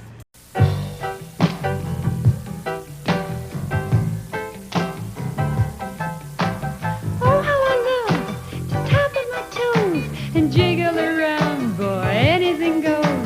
When that old music gets moving on down, I love to move with it all over town. Tap, tap, tap on my toes. Can't keep still, heaven knows. First with my left, then with my right. Tap on my toes from morning till night. The 2006 soundtrack doesn't grab me in the same way, even with songs from the Yeah Yeah Yeahs and LCD Sound System. My favorite Mutiny by The Coup is pretty fantastic, and Milo's Muscle Cars is some great synthwave. But whoever arranged both of these soundtracks had good taste, and there's a lot of interesting music. You can't talk about a driver game without looking at how good these cars break, and they break great. As you crash your way through the city, your trunk will break loose, your hood will fly off, bumpers will sag and grind against the road. The game isn't shy about showing it off either. The opening shot's starting with a cop car ramming into a cab in slow motion glory. And you can see the rain of parts and layers of destruction to the vehicle. These cars get fucked up. Another early moment, testing your pistol with Slink, shows the damage model registering individual bullet damage on a granular level. Of course, both the deformation and bullet damage model were in Driver 3, but it was impressive in 2004, and it was still impressive in 2006. Speaking of chases and crashing, this game also brings back fully dynamic pursuits. One of the things I liked least about DRIV3R were the pre-scripted chases, where nothing you did would change the odds of the car you were after reaching its destination. I don't believe, even with the helicopter race at the end, that there's a single mission you can't end early with a well-placed fire truck ramming into the target. And that's wonderful. I'm not going to sit here, look you in the eyes, which I am doing with the latest in reverse YouTube technology, and tell you that the on-foot sections are good in this game. They're not. But at least the camera, aiming, and movement feels better. And the lock-on is almost always good. Almost. Okay, it's mostly good. Oh, it's sometimes good. I forget how to get into manual aiming most of the time, which is probably more on me than the game, but it's not intuitive. But swapping between targets is fast and easy, with other targets on screen showing you which way to tap the right stick in order to switch. It's no challenger to 2008's Grand Theft Auto 4, or the rollicking fast combat of Saints Row, but it's better than either Driver or Grand Theft Auto had been to this point.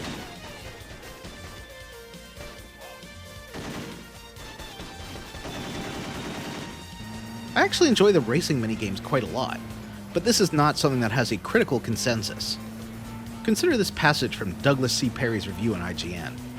It's still great fun to drive through the streets in a Driver game. I noticed something else, which I never really put into perspective before. Driver is a terrible racing game. Since all the mini-games are part of the overall story, you get a better, more direct sense of how they compare while on the streets and in traffic versus on a race with competitors. You'll no doubt have a frustrating time out racing hard-level cars in the LaGuardia racetracks." End quote. Okay, first of all, I've never understood the problem people have with IGN or Kotaku or Destructoid or whatever place's reviews, because they're other people's perspectives. You can't say a subjective opinion is wrong. It's just something you don't personally agree with. That being said, two things. One, they're not hard. And two, they are fun. If you're finding the races difficult, but you want to keep doing them to get the unlockable cars, I strongly recommend that you do what I mentioned before and just do the easy ones until you can upgrade a fast car to maximum, and then use that car to win a race level car in a medium race on any of the tracks. The Bonsai, a sort of Datsun 240Z-alike Japanese sports car, is a good choice for one to tune as it's fast and one of the better handling cars. Once you realize that these driving minigames are basically a limited but good Destruction Derby sequel, you'll have more fun, especially the one that has the crisscrossing racetrack. Who doesn't like that kind of crashy nonsense? Jump in the chicken! What chicken? Can you meet the challenge of Turbo Tracks? I mean, if this was an entire game that I was expected to pay money for, I wouldn't be interested. This is done much better now with games like Wreckfest, but as a proto-Wreckfest, sure, this is fun. The Jersey track is more of a dirt race, which is cool. Grip-oriented cars like the WRX-style compact sedan in 2006 do well. The LaGuardia track is a twisty, straight-up racetrack with some straights that reward a lot of speed. The Hunts Point racetrack is the one with the crash-em-up intersections. TurboTrax funciona sin pilas y tiene freno a distancia. TurboTrax, wow, qué espectáculo! And is another dirt track. It's probably the easiest track to win on in medium if you want to get a racer car, as oftentimes the opponent AI will wreck themselves through the course of the 5 laps. But what does Driver Parallel Lines do wrong?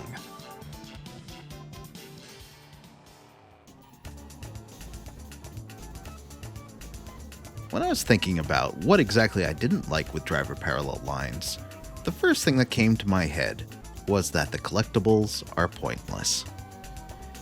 The city is littered with stars that you usually can get through a bit of exploration and figuring out the speed and jumps necessary to get them, and that's cool, but there's no incentive for doing it. From the start with GTA 3, collectibles like the super jumps and hidden packages would give you increasing rewards from the first one onward, and hitting certain numbers of them could give you extra weapons at your home base or other perks like armor. These stars, as far as I'm aware, give you nothing. In Driver 76, they unlock extra paint jobs and other mod items for your car, and other collectibles, which is a step up for sure. While, as I noted, there's some straight-up classics on the playlist the game shuffles through, I feel like leaning on it doesn't do the game any favors. Many of these are going to be songs you're familiar with, like Papa Was a Rolling Stone, Lowrider, or One Way or Another. There's nothing wrong with licensing famous songs. GTA games do this all the time.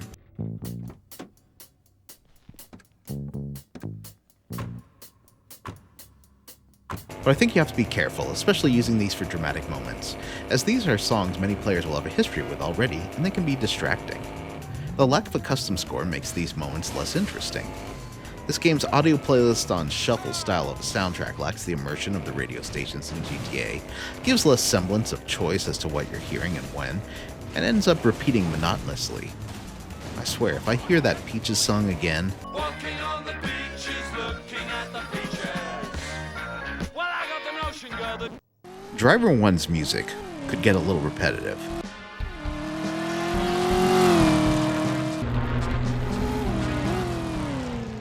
But it was a fun pastiche of 70s funk that added to the atmosphere of these chases.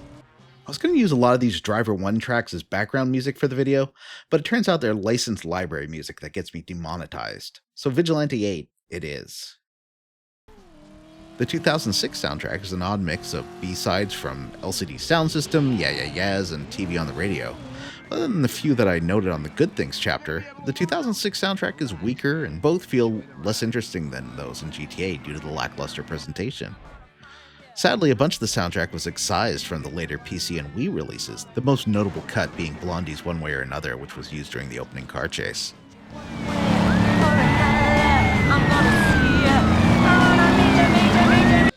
Another major flaw with this game is it's just not that great on foot. Still, is it better than DRIV3R? Yeah. And as I know in the last chapter, the lock-on aiming works better, but it still gets confused the second folks step close to you, and walking around just doesn't feel good or fun, and that's a problem. I bag on the on-foot portions of the GTA games all the time, but they have things to do and are, combat aside, functional. Other than a couple of stars you have to get on foot, there's absolutely nothing fun or interesting to do on foot in this game. There's no tagging, no hidden packages, no gym, no bicycles. And sure, you don't need all that extra stuff the GTA games throw at you, but it does make me wonder, why have these on-foot portions at all? Before the release of this game, the staff at Reflections noted that only 10 to 15% of the game are on foot, and that's true, but these sections feel perfunctory at best, terrible at worst. They are, at the very least, more functional and less broken than DRIV3R, but have nothing on the missions like sneaking through the old man's house to steal army supplies in San Andreas. Get off my ridge, you Viet Cong bastards! Or stealing Mad Dog's rhyme book. This sucks! I mean, how can Refractions mess up so bad? Tanner, you suck ass! Enemy behavior boils down to them rushing at you shooting. You take tons of damage, so you're rushing from one med kit to the next. It does again make me wish they'd taken notes from Max Payne, a game that figured out great 3D walk-and-shoot cinematic action combat 5 years earlier. Rockstar eventually learned this with the revised Rage engine in combat in GTA 4 and 5, and they ended up liking Max Payne so much they bought the rights to it. Also, can we talk about the car selection? I feel like having a good swath of cars is part of the special sauce that makes an open-world drivey-shooty crime game good. While the game does have some great cars, it also has a bunch of boring duds that crowd the streets and parking lots too. I'm not complaining about the slow, boring hatchbacks. This kind of game needs a slow, boring hatchback that you have to make do with, because it adds a layer of tension and challenge to the game when you need to use one. I think it's that the average everyday cars aren't very interesting or recognizable. Splitting the amount of cars made between 1978 and 2006 was going to mean less focus on vehicles. But then again, in DRIV3R, it was split via 3 different cities, each with their own selection of cars, combined with some common throughout all areas. Then again, DRIV3R did take much longer to make. There's usually some fun ones in the 1970s to hop into. I quite like the Buick Riviera, the sort of Continental coupe thing that Corgan drives, the early Datsun Z car. But why does it feel like such a downgrade from the car selections of Driver 1 and 2, Stuntman, and DRIV3R? They're still fast muscle cars, but they don't have that classic muscle feel and look that you got from the earlier games. From replaying a chunk of Driver 1 and loving it again, I did have to ask myself the question, what is it about Parallel Lines that doesn't grab me the way the original does, even now? Of course, one obvious answer is nostalgia. Sure, I was a grown-up when I played Driver for the first time, but this really was the first game I played in the new genre of open-world, drivey, not shooty, crime games, so that's going to hit some pleasure receptors that a later game in this style won't. And of course, I do have my own nostalgia for the PlayStation 1 itself. I mean, this was the first system I bought with my own money earned from working, and I love the dithered, crunchy look of old PS1 games. But it's more than that. Driver 1's missions are simple and tend to be in one of a few modes. Destroy this car, get to this place in the time limit, get to these 4 places in the time limit, escape the cops. There's only so much you can do when you can't get out of a car. And Parallel Lines has plenty of these missions with very similar premises. A couple really do feel like classic driver missions, like the one where you have to search one of 4 cars for drugs as they drive across the city. I think that one, as tricky as it can get, might be one of the best examples of classic mission design in this game. The one thing that mission doesn't have, for the most of it, cops. They're turned off basically right up until the last guy. It's interesting that this could be part of why the mission works so well. The police chases in Parallel Lines aren't very fun. I think the problem is, for once, that the cop AI is just a little too good and mostly just doggedly follows you. Never really trying to pit maneuver you or anything, just riding your bumper. Mainly the damage comes from them shooting at you, which does slowly whittle down both your health and that of your car, but in a dull, slow way. The cops in Driver 1 and 2 can't shoot you, and tend to make very aggressive moves towards your car if they're near you, almost always trying to steer you into buildings. However, on the counter side of the cop AI being good, which is a problem when they randomly start chasing you for weaving around traffic or running a red. This creates basically an impassable scenario, when you need to get through an intersection that a cop is stuck in, and to get around him you may have to violate a traffic law. Since you can't be in an active chase when you start a mission or side activity, you definitely don't want to trigger the cop alert, but you also don't particularly want to sit there for 10 minutes waiting for the cop to move either. I thought the biggest problem with DRIV3R was its pre-scripted chases where the car is invulnerable until a defined point where it either gets where it's going, crashes, or now can take damage. I mean, it still is. Either that or the bugs, but honestly, I found the bugs pretty funny. But Parallel Lines doesn't have the linearity of DRIV3R, and it still isn't as satisfying. So it's more than that for sure. Though I was happy to see that the chases can all be ended at any time in Parallel Lines. So here's where I think Parallel Lines doesn't live up to the gameplay of Driver 1 and 2. 1. Police chases are less exciting. 2. The lack of a custom score makes chases less interesting. 3. The cities are less colorful. 4. The on-foot portions drag the game down. 5. The replays are gone. I love the replays. Forgot to mention that last point, but I love watching the replays in all the previous games. I do believe that film director does make a turn in Driver San Francisco at least. It's silly, but it's something that I love. What about the different versions of this game? Which one is the best? Let's have a look.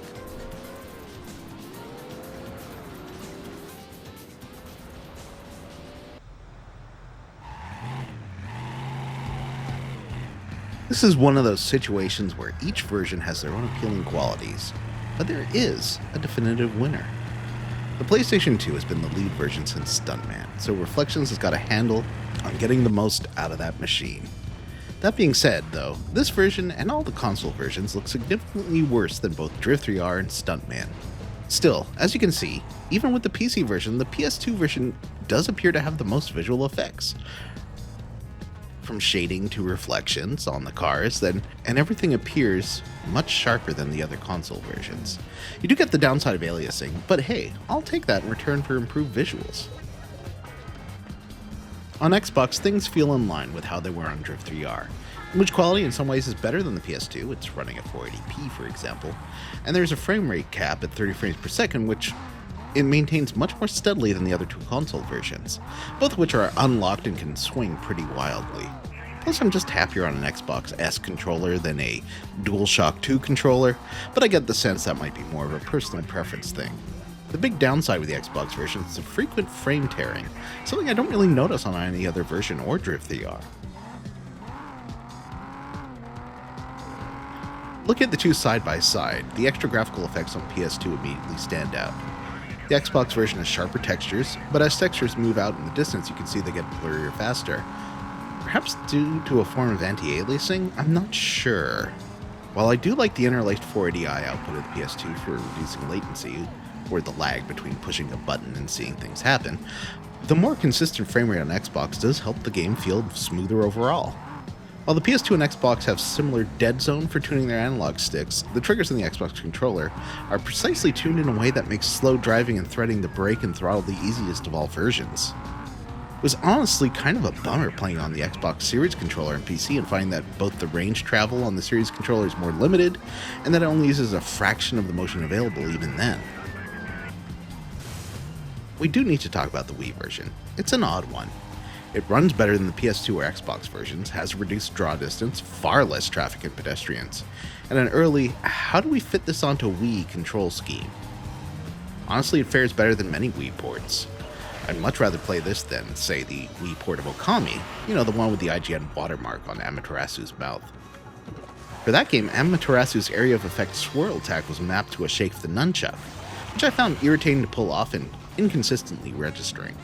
And yet there's one big positive with the Wii version. It's really fun to play. More fun to play than the other versions even. I genuinely like using the Wiimote to aim, and it makes the gun battles feel like a light gun game. I love a light gun game. The IR sensor aiming with the Wiimote is satisfying and immediate, and the nunchuck's thumbstick is one of the best analog sticks in the business. It's tight and sensitive and allows for a full range of movement to control turns. The only real downside, as I mentioned in the game overview, is the use of the nunchuck's motion and position sensor to engage the handbrake and weirdly make turns. Holding the controller in what feels like a neutral position gives me a bit of a pull to the left, as if the car is in need of an alignment. And yeah, I sat there being shot at the police in the opening moments of the game for a minute or two until I googled how the controls work and figured out I was holding the handbrake by resting the nunchuck in an up position. I've talked in this review and in the DRIV3R review about how miserable the on-foot sections of these games are, but the Wii makes them pretty snappy and fun. The shootout through Coney Island went from a cacophony of deaths and restarts to a done-in-one-go pass, in a kinda janky Virtua Cop sort of way.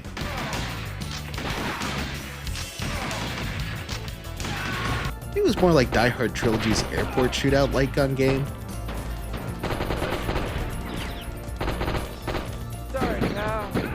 The downside of the point at the screen aiming is that the camera control is enabled by moving the cursor to the bounding box at the edge of the screen, and can cause the camera to look down at your feet or randomly spin when you rest the Wiimote not pointing at the screen. You don't have to be constantly holding the Wiimote up, but you do have to move your hand down in a specific way to not have the camera start freaking out. The game also uses every button on the Wiimote, which isn't always comfortable, going from D-pad at the top to the 1 and 2 buttons near the bottom. These are downsides of mapping a controller-based console game to the Wiimote nunchuck, but to me anyway, the pluses outweigh the minuses. Also, the Wii version is far easier, and far less frustrating. Now, I've mentioned before that the difficulty of the missions in the driver games is addicting, but that can also be a roadblock towards anyone actually completing the game. Having less traffic means less difficulty navigating roads and car chases, or getting to locations on time. Some missions, like Rush Hour, still had me replaying a few times to get through, while others like the prison truck heist took no time at all. The Wii also has an overhauled and simplified UI, which moves the wanted meters into GTA-style stars for you and your vehicle. One huge benefit from playing the Wii version is that you get cash for finishing missions, something that doesn't happen on any other platform. In every other version, you strictly have to do side hustles in order to raise cash to improve your cars or buy ammunition. You get plenty for completing medium and hard races by all 3 garages, so that's a simple way to stock up, but also seems like you lose money for dying? I'll have to double check that. Either way, all other versions are weirdly stingy with your cash. People will hate you, Steve, if you're too stingy. Thanks, man. That's cool. But man, it's ugly. I don't really mind the frame rate going from silky smooth 60 frames per second in the races to somewhere in the mid-30s on the road. Why does this version look so much worse than every other version? I genuinely don't know, because it has all the effects that I like on Xbox and PS2, but it just looks muddy and lacks the sparks of pretty moments that kept the other console versions enjoyable to look at. I honestly thought the Wii would have been more powerful than the Xbox due to some great looking software, from Mario Galaxy to the original release of Xenoblade Chronicles, but after doing some Googling, I guess not? Also, this was an early release and didn't have time to make the most of the platform, but ugh. Comparing all 3 side by side, you'll see that the Xbox and Wii versions both feature that fuzziness. Of course, there's an elephant in the room when it comes to the Wii footage I captured. I played through on the Wii U. That can't make that big of a difference, right? Well, fortunately I still have a Wii, so let's take a look at the Wii's component out versus the Wii U's backwards compatibility via HDMI.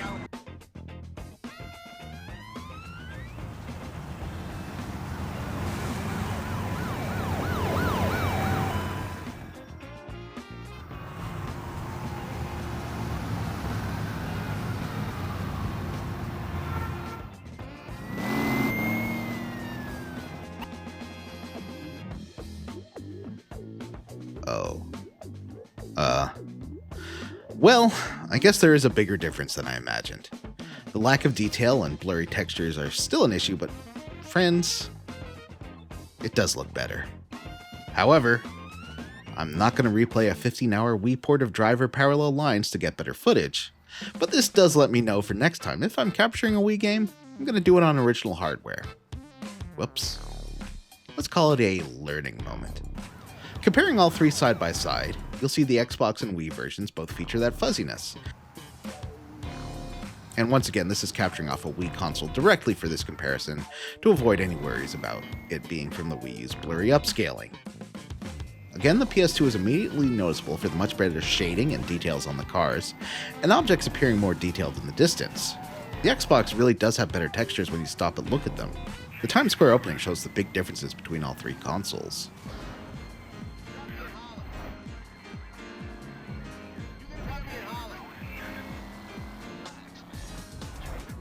Of course, if we're talking about smooth aiming, the PC version is also quite playable with a mouse and keyboard. Combat is still tuned like the console versions, meaning enemies are very accurate and persistent, and you can die quickly.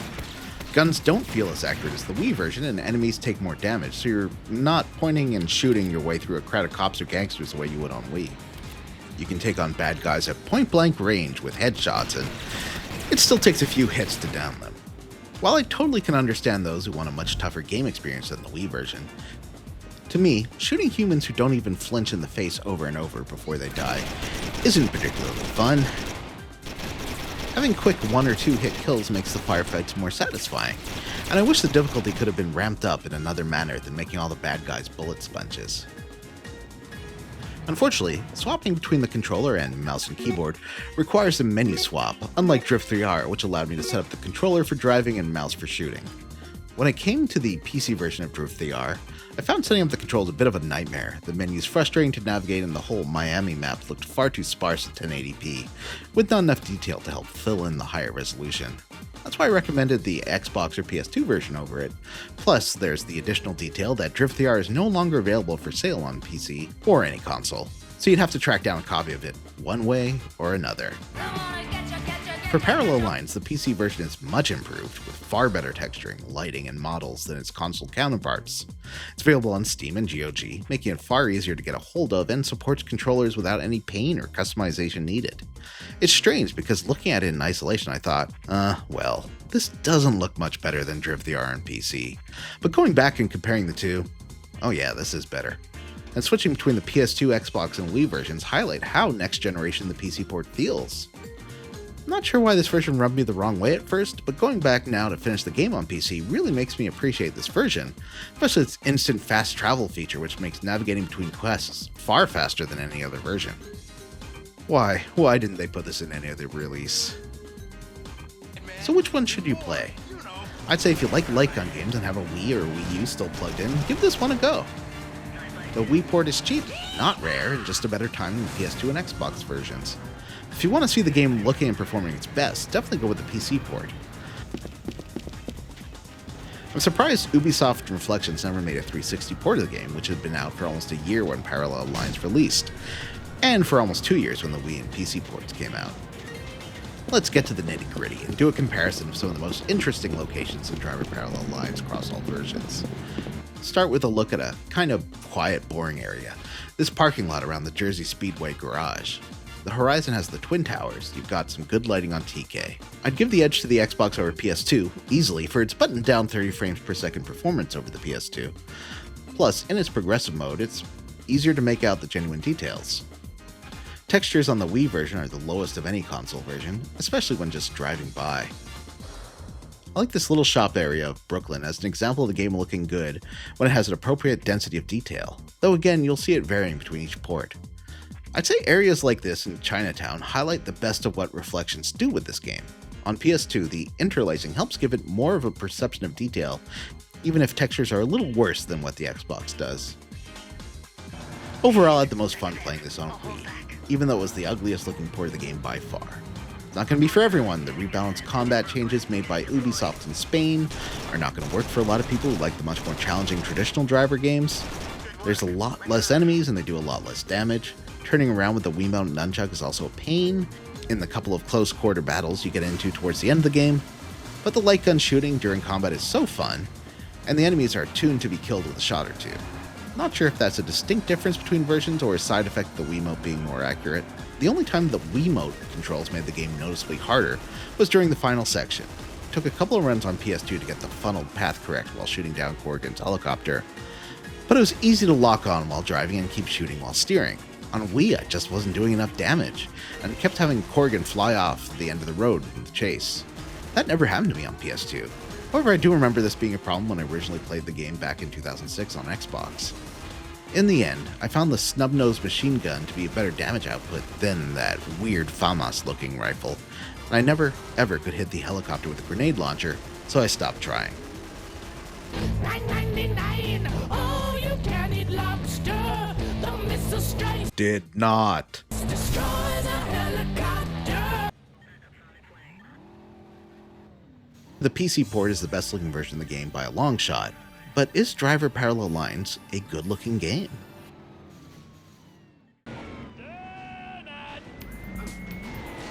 I don't know. Normally I could make this call easily. The Getaway was charming with some great textures, lighting, and motion capture, but weirdly didn't look that great driving around the city. The PS2 Grand Theft Auto games had a cartoonish stylized look to them that grows on me as time passes, especially at night or with intense weather. Look great. Mercenaries mostly looked like butt, but had some good indoor scenes and played well. Saints Row the Third Remastered and Saints Row 2022 were both gorgeous. The Simpsons Hit and Run was fine. Is Driver Parallel Lines a good-looking game? Bad-looking game? Call it Stockholm Syndrome, but there are some moments in every version of the game where I'm like, yeah, this looks alright. That's a pretty sunset. I like the shine on the cars, and this game is a hero that kidnapped me for my own good, and I'll do whatever it says. Rob a bank? Sure. Parallel Lines' 1978 city is bathed in orange, but it still sometimes ends up feeling muddy brown and beige when it's blurred at speed. When it switches to 2006, it's all bathed in whites, blues, and grays. Sure, compared with the first two PS1 games, Parallel Lines cities are way more detailed, and have a draw distance that lasts blocks and blocks, and not about 100 meters ahead of you like in the PlayStation ones. But day and night feel more dramatic in those games. Then again, on a slow, traffic-filled drive across the Brooklyn Bridge on the Xbox version, how I played the game originally, I don't know. I can see why this impressed me at the time. There's a nice sense of scale, the textures and lighting look good, but then you remember it's just 3 storefronts repeated over and over in each area. Now that's 3 different sets of storefronts in each part of the city, but still. Is it diminishing returns from the Stuntman engine? While it runs much better, except when things get hairy, it doesn't have the detail and special feel of the best parts of DRIV3R and Stuntman. Part of this could be setting the game in New York City, as DRIV3R Miami was the blandest looking and least appealing of those cities, while the European locations of Istanbul and Nice had some eye-catching detail that worked well on consoles. It just doesn't look as good, and the environments feel more copy and pasted generic textured buildings than in previous games. There are some areas where the granular detail on every console except Wii are impressive, as are the amount of traffic, varied models, and the nice look of the sunrise and sunset. There's some good art design the way light glints off vehicles, and a subtle bloom effect used on consoles during the 70s that is effective without being overdone. Yet I can't help feeling disappointed with this, especially coming at the tail of the 6th generation. Going back and playing Stuntman again, the detail of this game's admittedly much smaller areas destroy the way that tunnels, alleys, and industrial areas looked in Parallel Lines. As a refresher, Stuntman was almost a demo of the engine upgrades they were working on for DRIV3R, bringing this game to PS2, and it featured 6 movies you were doing stunts for, 3 to 5 stunt runs for each film. These ended up playing like a cross between Driver 1 and something like Trials Evolution, where you had to hit certain moments and file specific actions for a star rating at the end of the run. This was super novel in 2002, and is the kind of run-based gameplay loop that's far more popular today. What I really wanted from the PS2 era of driver games was basically the toothless and whopping and hootin' and hollerin' brought together and expanded. Sure, it's not realistic to expect that level of detail for everything, But if they could have focused some of it on the big locations, outside of Parallel Lines' Times Square, which does look great in both eras, and made sure the environments you had to get into gunfights with or explore often be created with that level of detail, I would have been happier with the look and style of Parallel Lines. Like, take this big shootout around Corrigan's Manor. This looks very PS1, almost incomplete. This is the kind of location that would have made the game feel overall more of a crafted experience with time spent to flesh it out, add detail, add geometry. But another factor of Stuntman feeling better was a better presentation in and around the cars, with more diverse traffic, a fantastic immersive in-car view, and more carefully placed objects that have more satisfying physics when you smash into them. Let's go outside the driver engine and look at what can be done on PS2 with Gran Turismo 4's Times Square.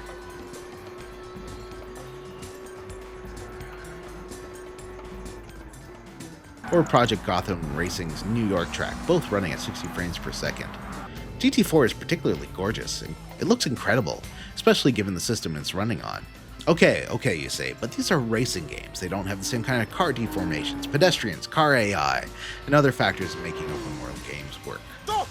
True Crime, New York's weather effects, reflections, and detailed world do show what is possible on a 6th generation console. True Crime doesn't have anywhere near the deformation and physics of Driver's Engine, and the driving model, of course, but Parallel Lines doesn't offer any kind of weather or reflections. The screen space reflections on True Crime's rear windows are pretty neat, but kind of an early tech trick that doesn't seem planted in reality, especially compared with those in Gran Turismo 4. Finally, what about Grand Theft Auto? Parallel Lines came out a year and a half after San Andreas and lacks that game's massive scope and variety of surroundings, as well as, again, the weather effects. Still is a better driving model than GTA games, though San Andreas added better modeled suspensions and racing compared with the two earlier ones. When it comes to modeling of New York City, or at least a New York City like Liberty City, Parallel Lines is 4.5 years after the release of GTA 3, 3 years after the Xbox version, and 2 years earlier than the generation-defining take on Liberty City with GTA 4 on 360 and PS3. Parallel Lines does Times Square well. 2 years later though, and Times Square on PS3 is gorgeous, Rockstar's Rage engine looking years ahead of what Driver was doing on last generation consoles. On PC things are a lot better, lighting looks great and uses a sort of Half-Life 2 style high dynamic range. You will notice though that on the PC version and the Wii version, the Sesher LED watch sign doesn't load in properly, and never will. Obviously on an RTX 3080, frame rates are locked solid. Donkey Kong's character model is weirdly shaded, but more detailed, and the textures used are much more detailed. One funny note, over in Brooklyn there's a shop front window with a bit of an Easter egg. On Xbox, Wii, and PS2, you can tell it's a shop window, but not read any of the signs or make out any of the details. It's a smeary mess of pixels. On the PC version, which again was released a year later, the higher res version of these textures are used, and look what you can see here. In this store's window, there's a big old Grand Theft Auto San Andreas poster. Now my unproven theory is that this was snuck in as a bit during the initial development of the game on consoles, as the poster would never be readable or really visible. However, it was left as is when the high-res versions of the textures were used on PC. Is this true? Who's to say? The high-resolution textures are quite nice, and I did get a chuckle out of the sign for suspiciously expensive DVDs as advertised at $49.95 USD in 1978, which would have been incredibly expensive given the value of the dollar at the time, and also some kind of weird time paradox. Yes, these textures were used in both time periods. Each area of Jersey, Manhattan, and Brooklyn has a set of shop windows and other textures used on buildings, and they repeat far more often than, say, the textures in GTA 3. The Portland area of GTA 3 on Xbox had nicely high-resolution textures used for its buildings that were, perhaps, a little more varied, though all of them would repeat pretty often too. Comparing the original trilogy PC version of GTA 3, which you can still buy directly from Rockstar's store, to Parallel Lines, you can see that Driver has the advantage of overall quality of the car models, physics, and density of location detail. With San Andreas though, they're getting fairly even. Both are obviously ports of a 6th generation console game and limited by this. Again, this was when PCs were really moving to the next generation of game graphics and design, with 2004's Half-Life 2 featuring detailed facial modeling, lighting, and textures. Can't take too long or they'll get suspicious. I'm way behind on my beating quota. Or Doom 3's use of light and dark. And of course, released 3 months later than Parallel Lines in 2007, you got Crysis, an incredible display of what could be done with new hardware coming out that year. Oh, and compared with Grand Theft Auto 4, released a year later on console but 3 years later on PC, the difference is stark. Parallel Lines was one of the last of that generation of PC software, and feels it, especially graphically. Overall, though, here's my thoughts that are coalescing around the look of the game. Visually, this game's lack of detail is disappointing. Still a reasonably good-looking game, yeah, but with the bespoke locations, detail, and baked-in time-of-day lighting from DRIV3R and Stuntman, it really could have been a bit more special. Maybe it just needed more time. So what happened to Reflections after this?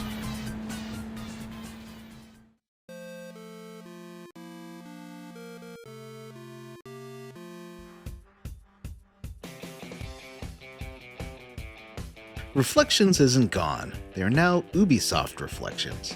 And it still maintains a separate identity, which is not unique. There's Massive, for instance, but still is unusual within the Ubisoft corporate structure.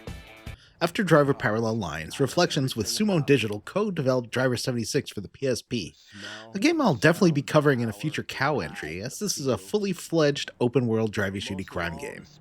And it's impressive on PSP, even if the frame rate is, well, it's pretty chuggy.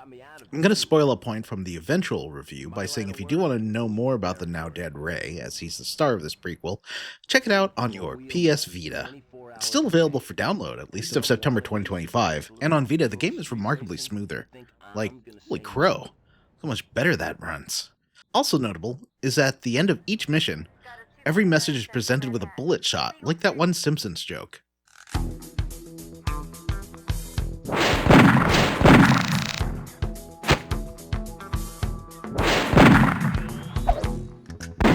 In 2011, 3 separate Driver games released, which means there's plenty more Driver to check out for cow. There's Driver San Francisco for PS3, 360, and PC. That's the bonkers one, with the warping between people to solve their problems and capture Jericho one last time. That one I'm familiar with, but I didn't know that the Wii version, it's a whole different game. Still has a selection of 70s off-brand cars from Parallel Lines, but combined with a few licensed ones, it seems to be running on the older DRIV3R Parallel Lines engine in a cartoony comic style that frankly looks pretty neat. I'm not sure it's going to be the best Driver game out there, but it sure looks interesting and graphically ahead of Parallel Lines on Wii by a large margin. This! There's also Driver Renegade, the 3DS outing.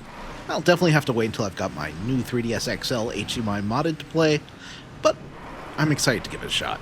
Driver76, the Wii, Driver San Francisco, and Renegade all have what I'm going to call the last-gen motion comics look, where lower-budget drivey-shooty open-world crime games opt for motion comics or just straight-up illustrations to tell their stories.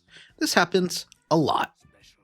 Outside of the Driver series, some of the games they've worked on over the years include the Just Dance series, The Crew, work on the Division series, and the cult classic Grow Home and Grow Up games. Surprisingly, as a car and racing game guy, I never really got into The Crew, or The Crew 2, though I do have a copy of The Crew Motorfest on PC. They've also worked on the driving model for the Watchdog games, which, although not car-focused, does feature a surprisingly broad range of vehicles. And yep, they all control very much in the vein of the Driver games, if you've been missing that. But I've also spent way too much time in a solo-type EV in Watch Dogs 2 as well. If you're going to offer a variety of vehicles, I'm going to end up messing around with the goofiest ones, for sure.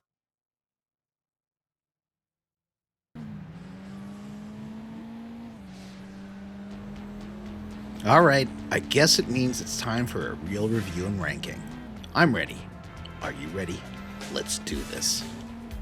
Obviously, these numbers will be completely objective, based solely on the fact I say they are. Let's start with graphics. 3 out of 5 Koobs. While there are some great moments, like the Brooklyn Bridge and Times Square, overall it just doesn't have the visual density and care of its competitors in the open world genre at the time. While there are definitely parts that look way better than in San Andreas has more diversity, scope, and character to its world. A couple of ways it feels like a step back from the locations in DRIV3R, especially Nice and Istanbul, but this can, to some degree, be chalked up to the American location. Though if you're going to go for an American city that benefits from care with the details, New York City would be that. Only a few places like Chinatown live up to what I think Reflections can do at their best. Take a point away if you're looking at the dreadfully ugly Wii version. Maybe add a point if you're playing the PC version. It looks pretty good for 2007. Story, 3 out of 5 Koobs. The opening half of the game in 1978 doesn't work very hard to get you to care about TK. It's missing humanizing moments and good-natured missions about the fun being a freewheeling dirtbag on the loose in New York City. When Corrigan is introduced late in the 1978 act, the stakes are raised and things get better. While I don't love the payback style of revenge thriller that the 2006 section is based on, the cutscenes are efficiently told, with some good action and camera work. I still wish it was presented in engine, but what are you gonna do? This is no Metal Gear Solid 2. While the star-studded cast of DRIV3R seems like a waste of resources, I do feel like it ended up telling a longer and more interesting story, while parallel lines can be summarized on a napkin. Guy comes to New York City to be a dirtbag, gets to have some fun, slowly meets a crew, gets used by the crew as a patsy, comes back 28 years later as an angry, revenge-focused death machine. Okay, that story actually doesn't sound so bad. Open world, 2 out of 5 Koobs. There's stuff to do that I like, and it gives you a lot of spaces to get to know, but it's just not that far ahead of DRIV3R as it really should have been by this point. The fact that the super jumps and stars don't really give you anything, there's no reason to explore on foot, there's a very limited number of side activities, just doesn't feel super well fleshed out. Add boring NPCs that don't do much except scream and run at a moment's notice, and cops who will only ever focus on you and never anyone else except through one specific mission. It's too limited and not fully developed. Add to it that you'll spend far too long getting to where you need to go in every version of the game except for PC, and navigating before actually getting to your mission can end up being more of a time sink in this game than the missions themselves. On foot, 2 out of 5 Koobs. It's better than DRIV3R. It doesn't feel like playing Doom in an open world game now, which is a plus, but honestly, Doom is still more fun. Okay, maybe DRIV3R played more like Blake Stone in an open world game. At any rate, Parallel Lines has improved targeting, but the open world sections are miserable on everything except Wii. You'd think the PC version would be better, and it is, but only slightly, and still the combat area design and bullet sponge nature of the opponents make it a slog. Except on Wii, where it's dumb light gun fun, though actually turning the camera is not great. Still at a point here for playing on Wii. Driving, 4 out of 5 Koobs. Still fun! It's weird how some elements are tuned better for different versions. The Wii has almost no dead zone to the nunchuck analog stick, which is actually pretty good, and the Xbox uses the full range of triggers as well. Unfortunately, using the tilt function of the nunchuck for slight turning and handbrake turns is just terrible, negating any advantages this version would have behind the wheel. Grand Theft Auto 4 was the first GTA game to catch up on how well Reflections tuned the physics and handling of the cars here. I enjoyed the racing minigames quite a bit, and even with the heaviest traffic turned on, for the most part, the dispersal of cars was generous enough to give you a pathway to weave through one lane or another and get where you're going. Add to that, dynamic chases that can end early with a good smash. You've got a great driving game with only a couple of issues, namely traffic clogging and the irritating cop chases. Total? 15 out of 25. Hey, guess what? It's better than DRIV3R. This feels right, objectively. I can't argue with the numbers. I made them up personally. It's much less broken, the on-foot sections are less terrible, and it still drives well. Thanks for staying with me through this episode of Koobert Opens Worlds. Go ahead and gently depress that like and subscribe button, please. They're very delicate. They might break. Also check out the rest of the ranking reviews I've done so far, and I've been expanding out into all sorts of new areas. Got my first Vita review with Need for Speed Most Wanted 2012, there's a new Bears in Motion series, where I'm going to be looking at games that make you use your hands like a baby's toy, or Kinect, or are in VR, or maybe use their voice. I've been making more shorts, and don't worry, they aren't taking any time away from working on mainline videos. It's just more like, hey, I have a short idea for a Blue Sky thread or something, why not make a video about it instead? So that's what those are about. I've also got my Switch reviews, there's one on Grandia 2 coming, and my Johnny Rant series where I've talked about the PSN store, and finally, PS3 4x3, which I'd like to come back this fall. Wait, one more. There's also my Queer Gaming History series, where I've most recently looked at the Galians of Star Control 1 and 2. The next time will be on Makoto, one of the most interesting gay characters we've seen in gaming, in the baffling JRPG Enchanted Arms. You're getting in the way!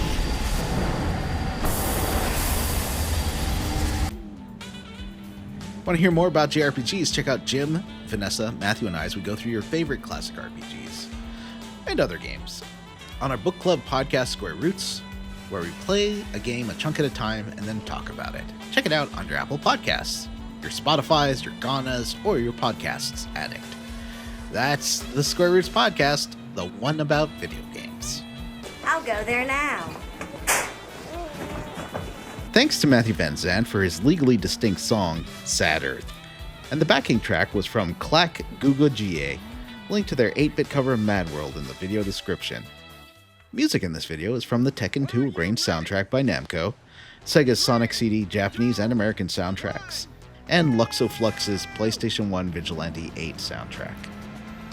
Thanks to Borzilla /Julio /El Chunkarino for his great work on my PNG tuber models, and the music in the series is from the original Driver and Tekken 2 and the Sonic CD soundtrack. Links to Square Roots, Borzilla's work, and the OSTs for Sonic CD and Tekken 2, and any video clips I've used are in the description below. Thanks, and I love you. Platonically. Don't make it weird. Next time on Koobert Opens Worlds, take me down to the lovely Vice City, where the coke is white, and the girls are nightmarish monsters. Please take me home. Yeah.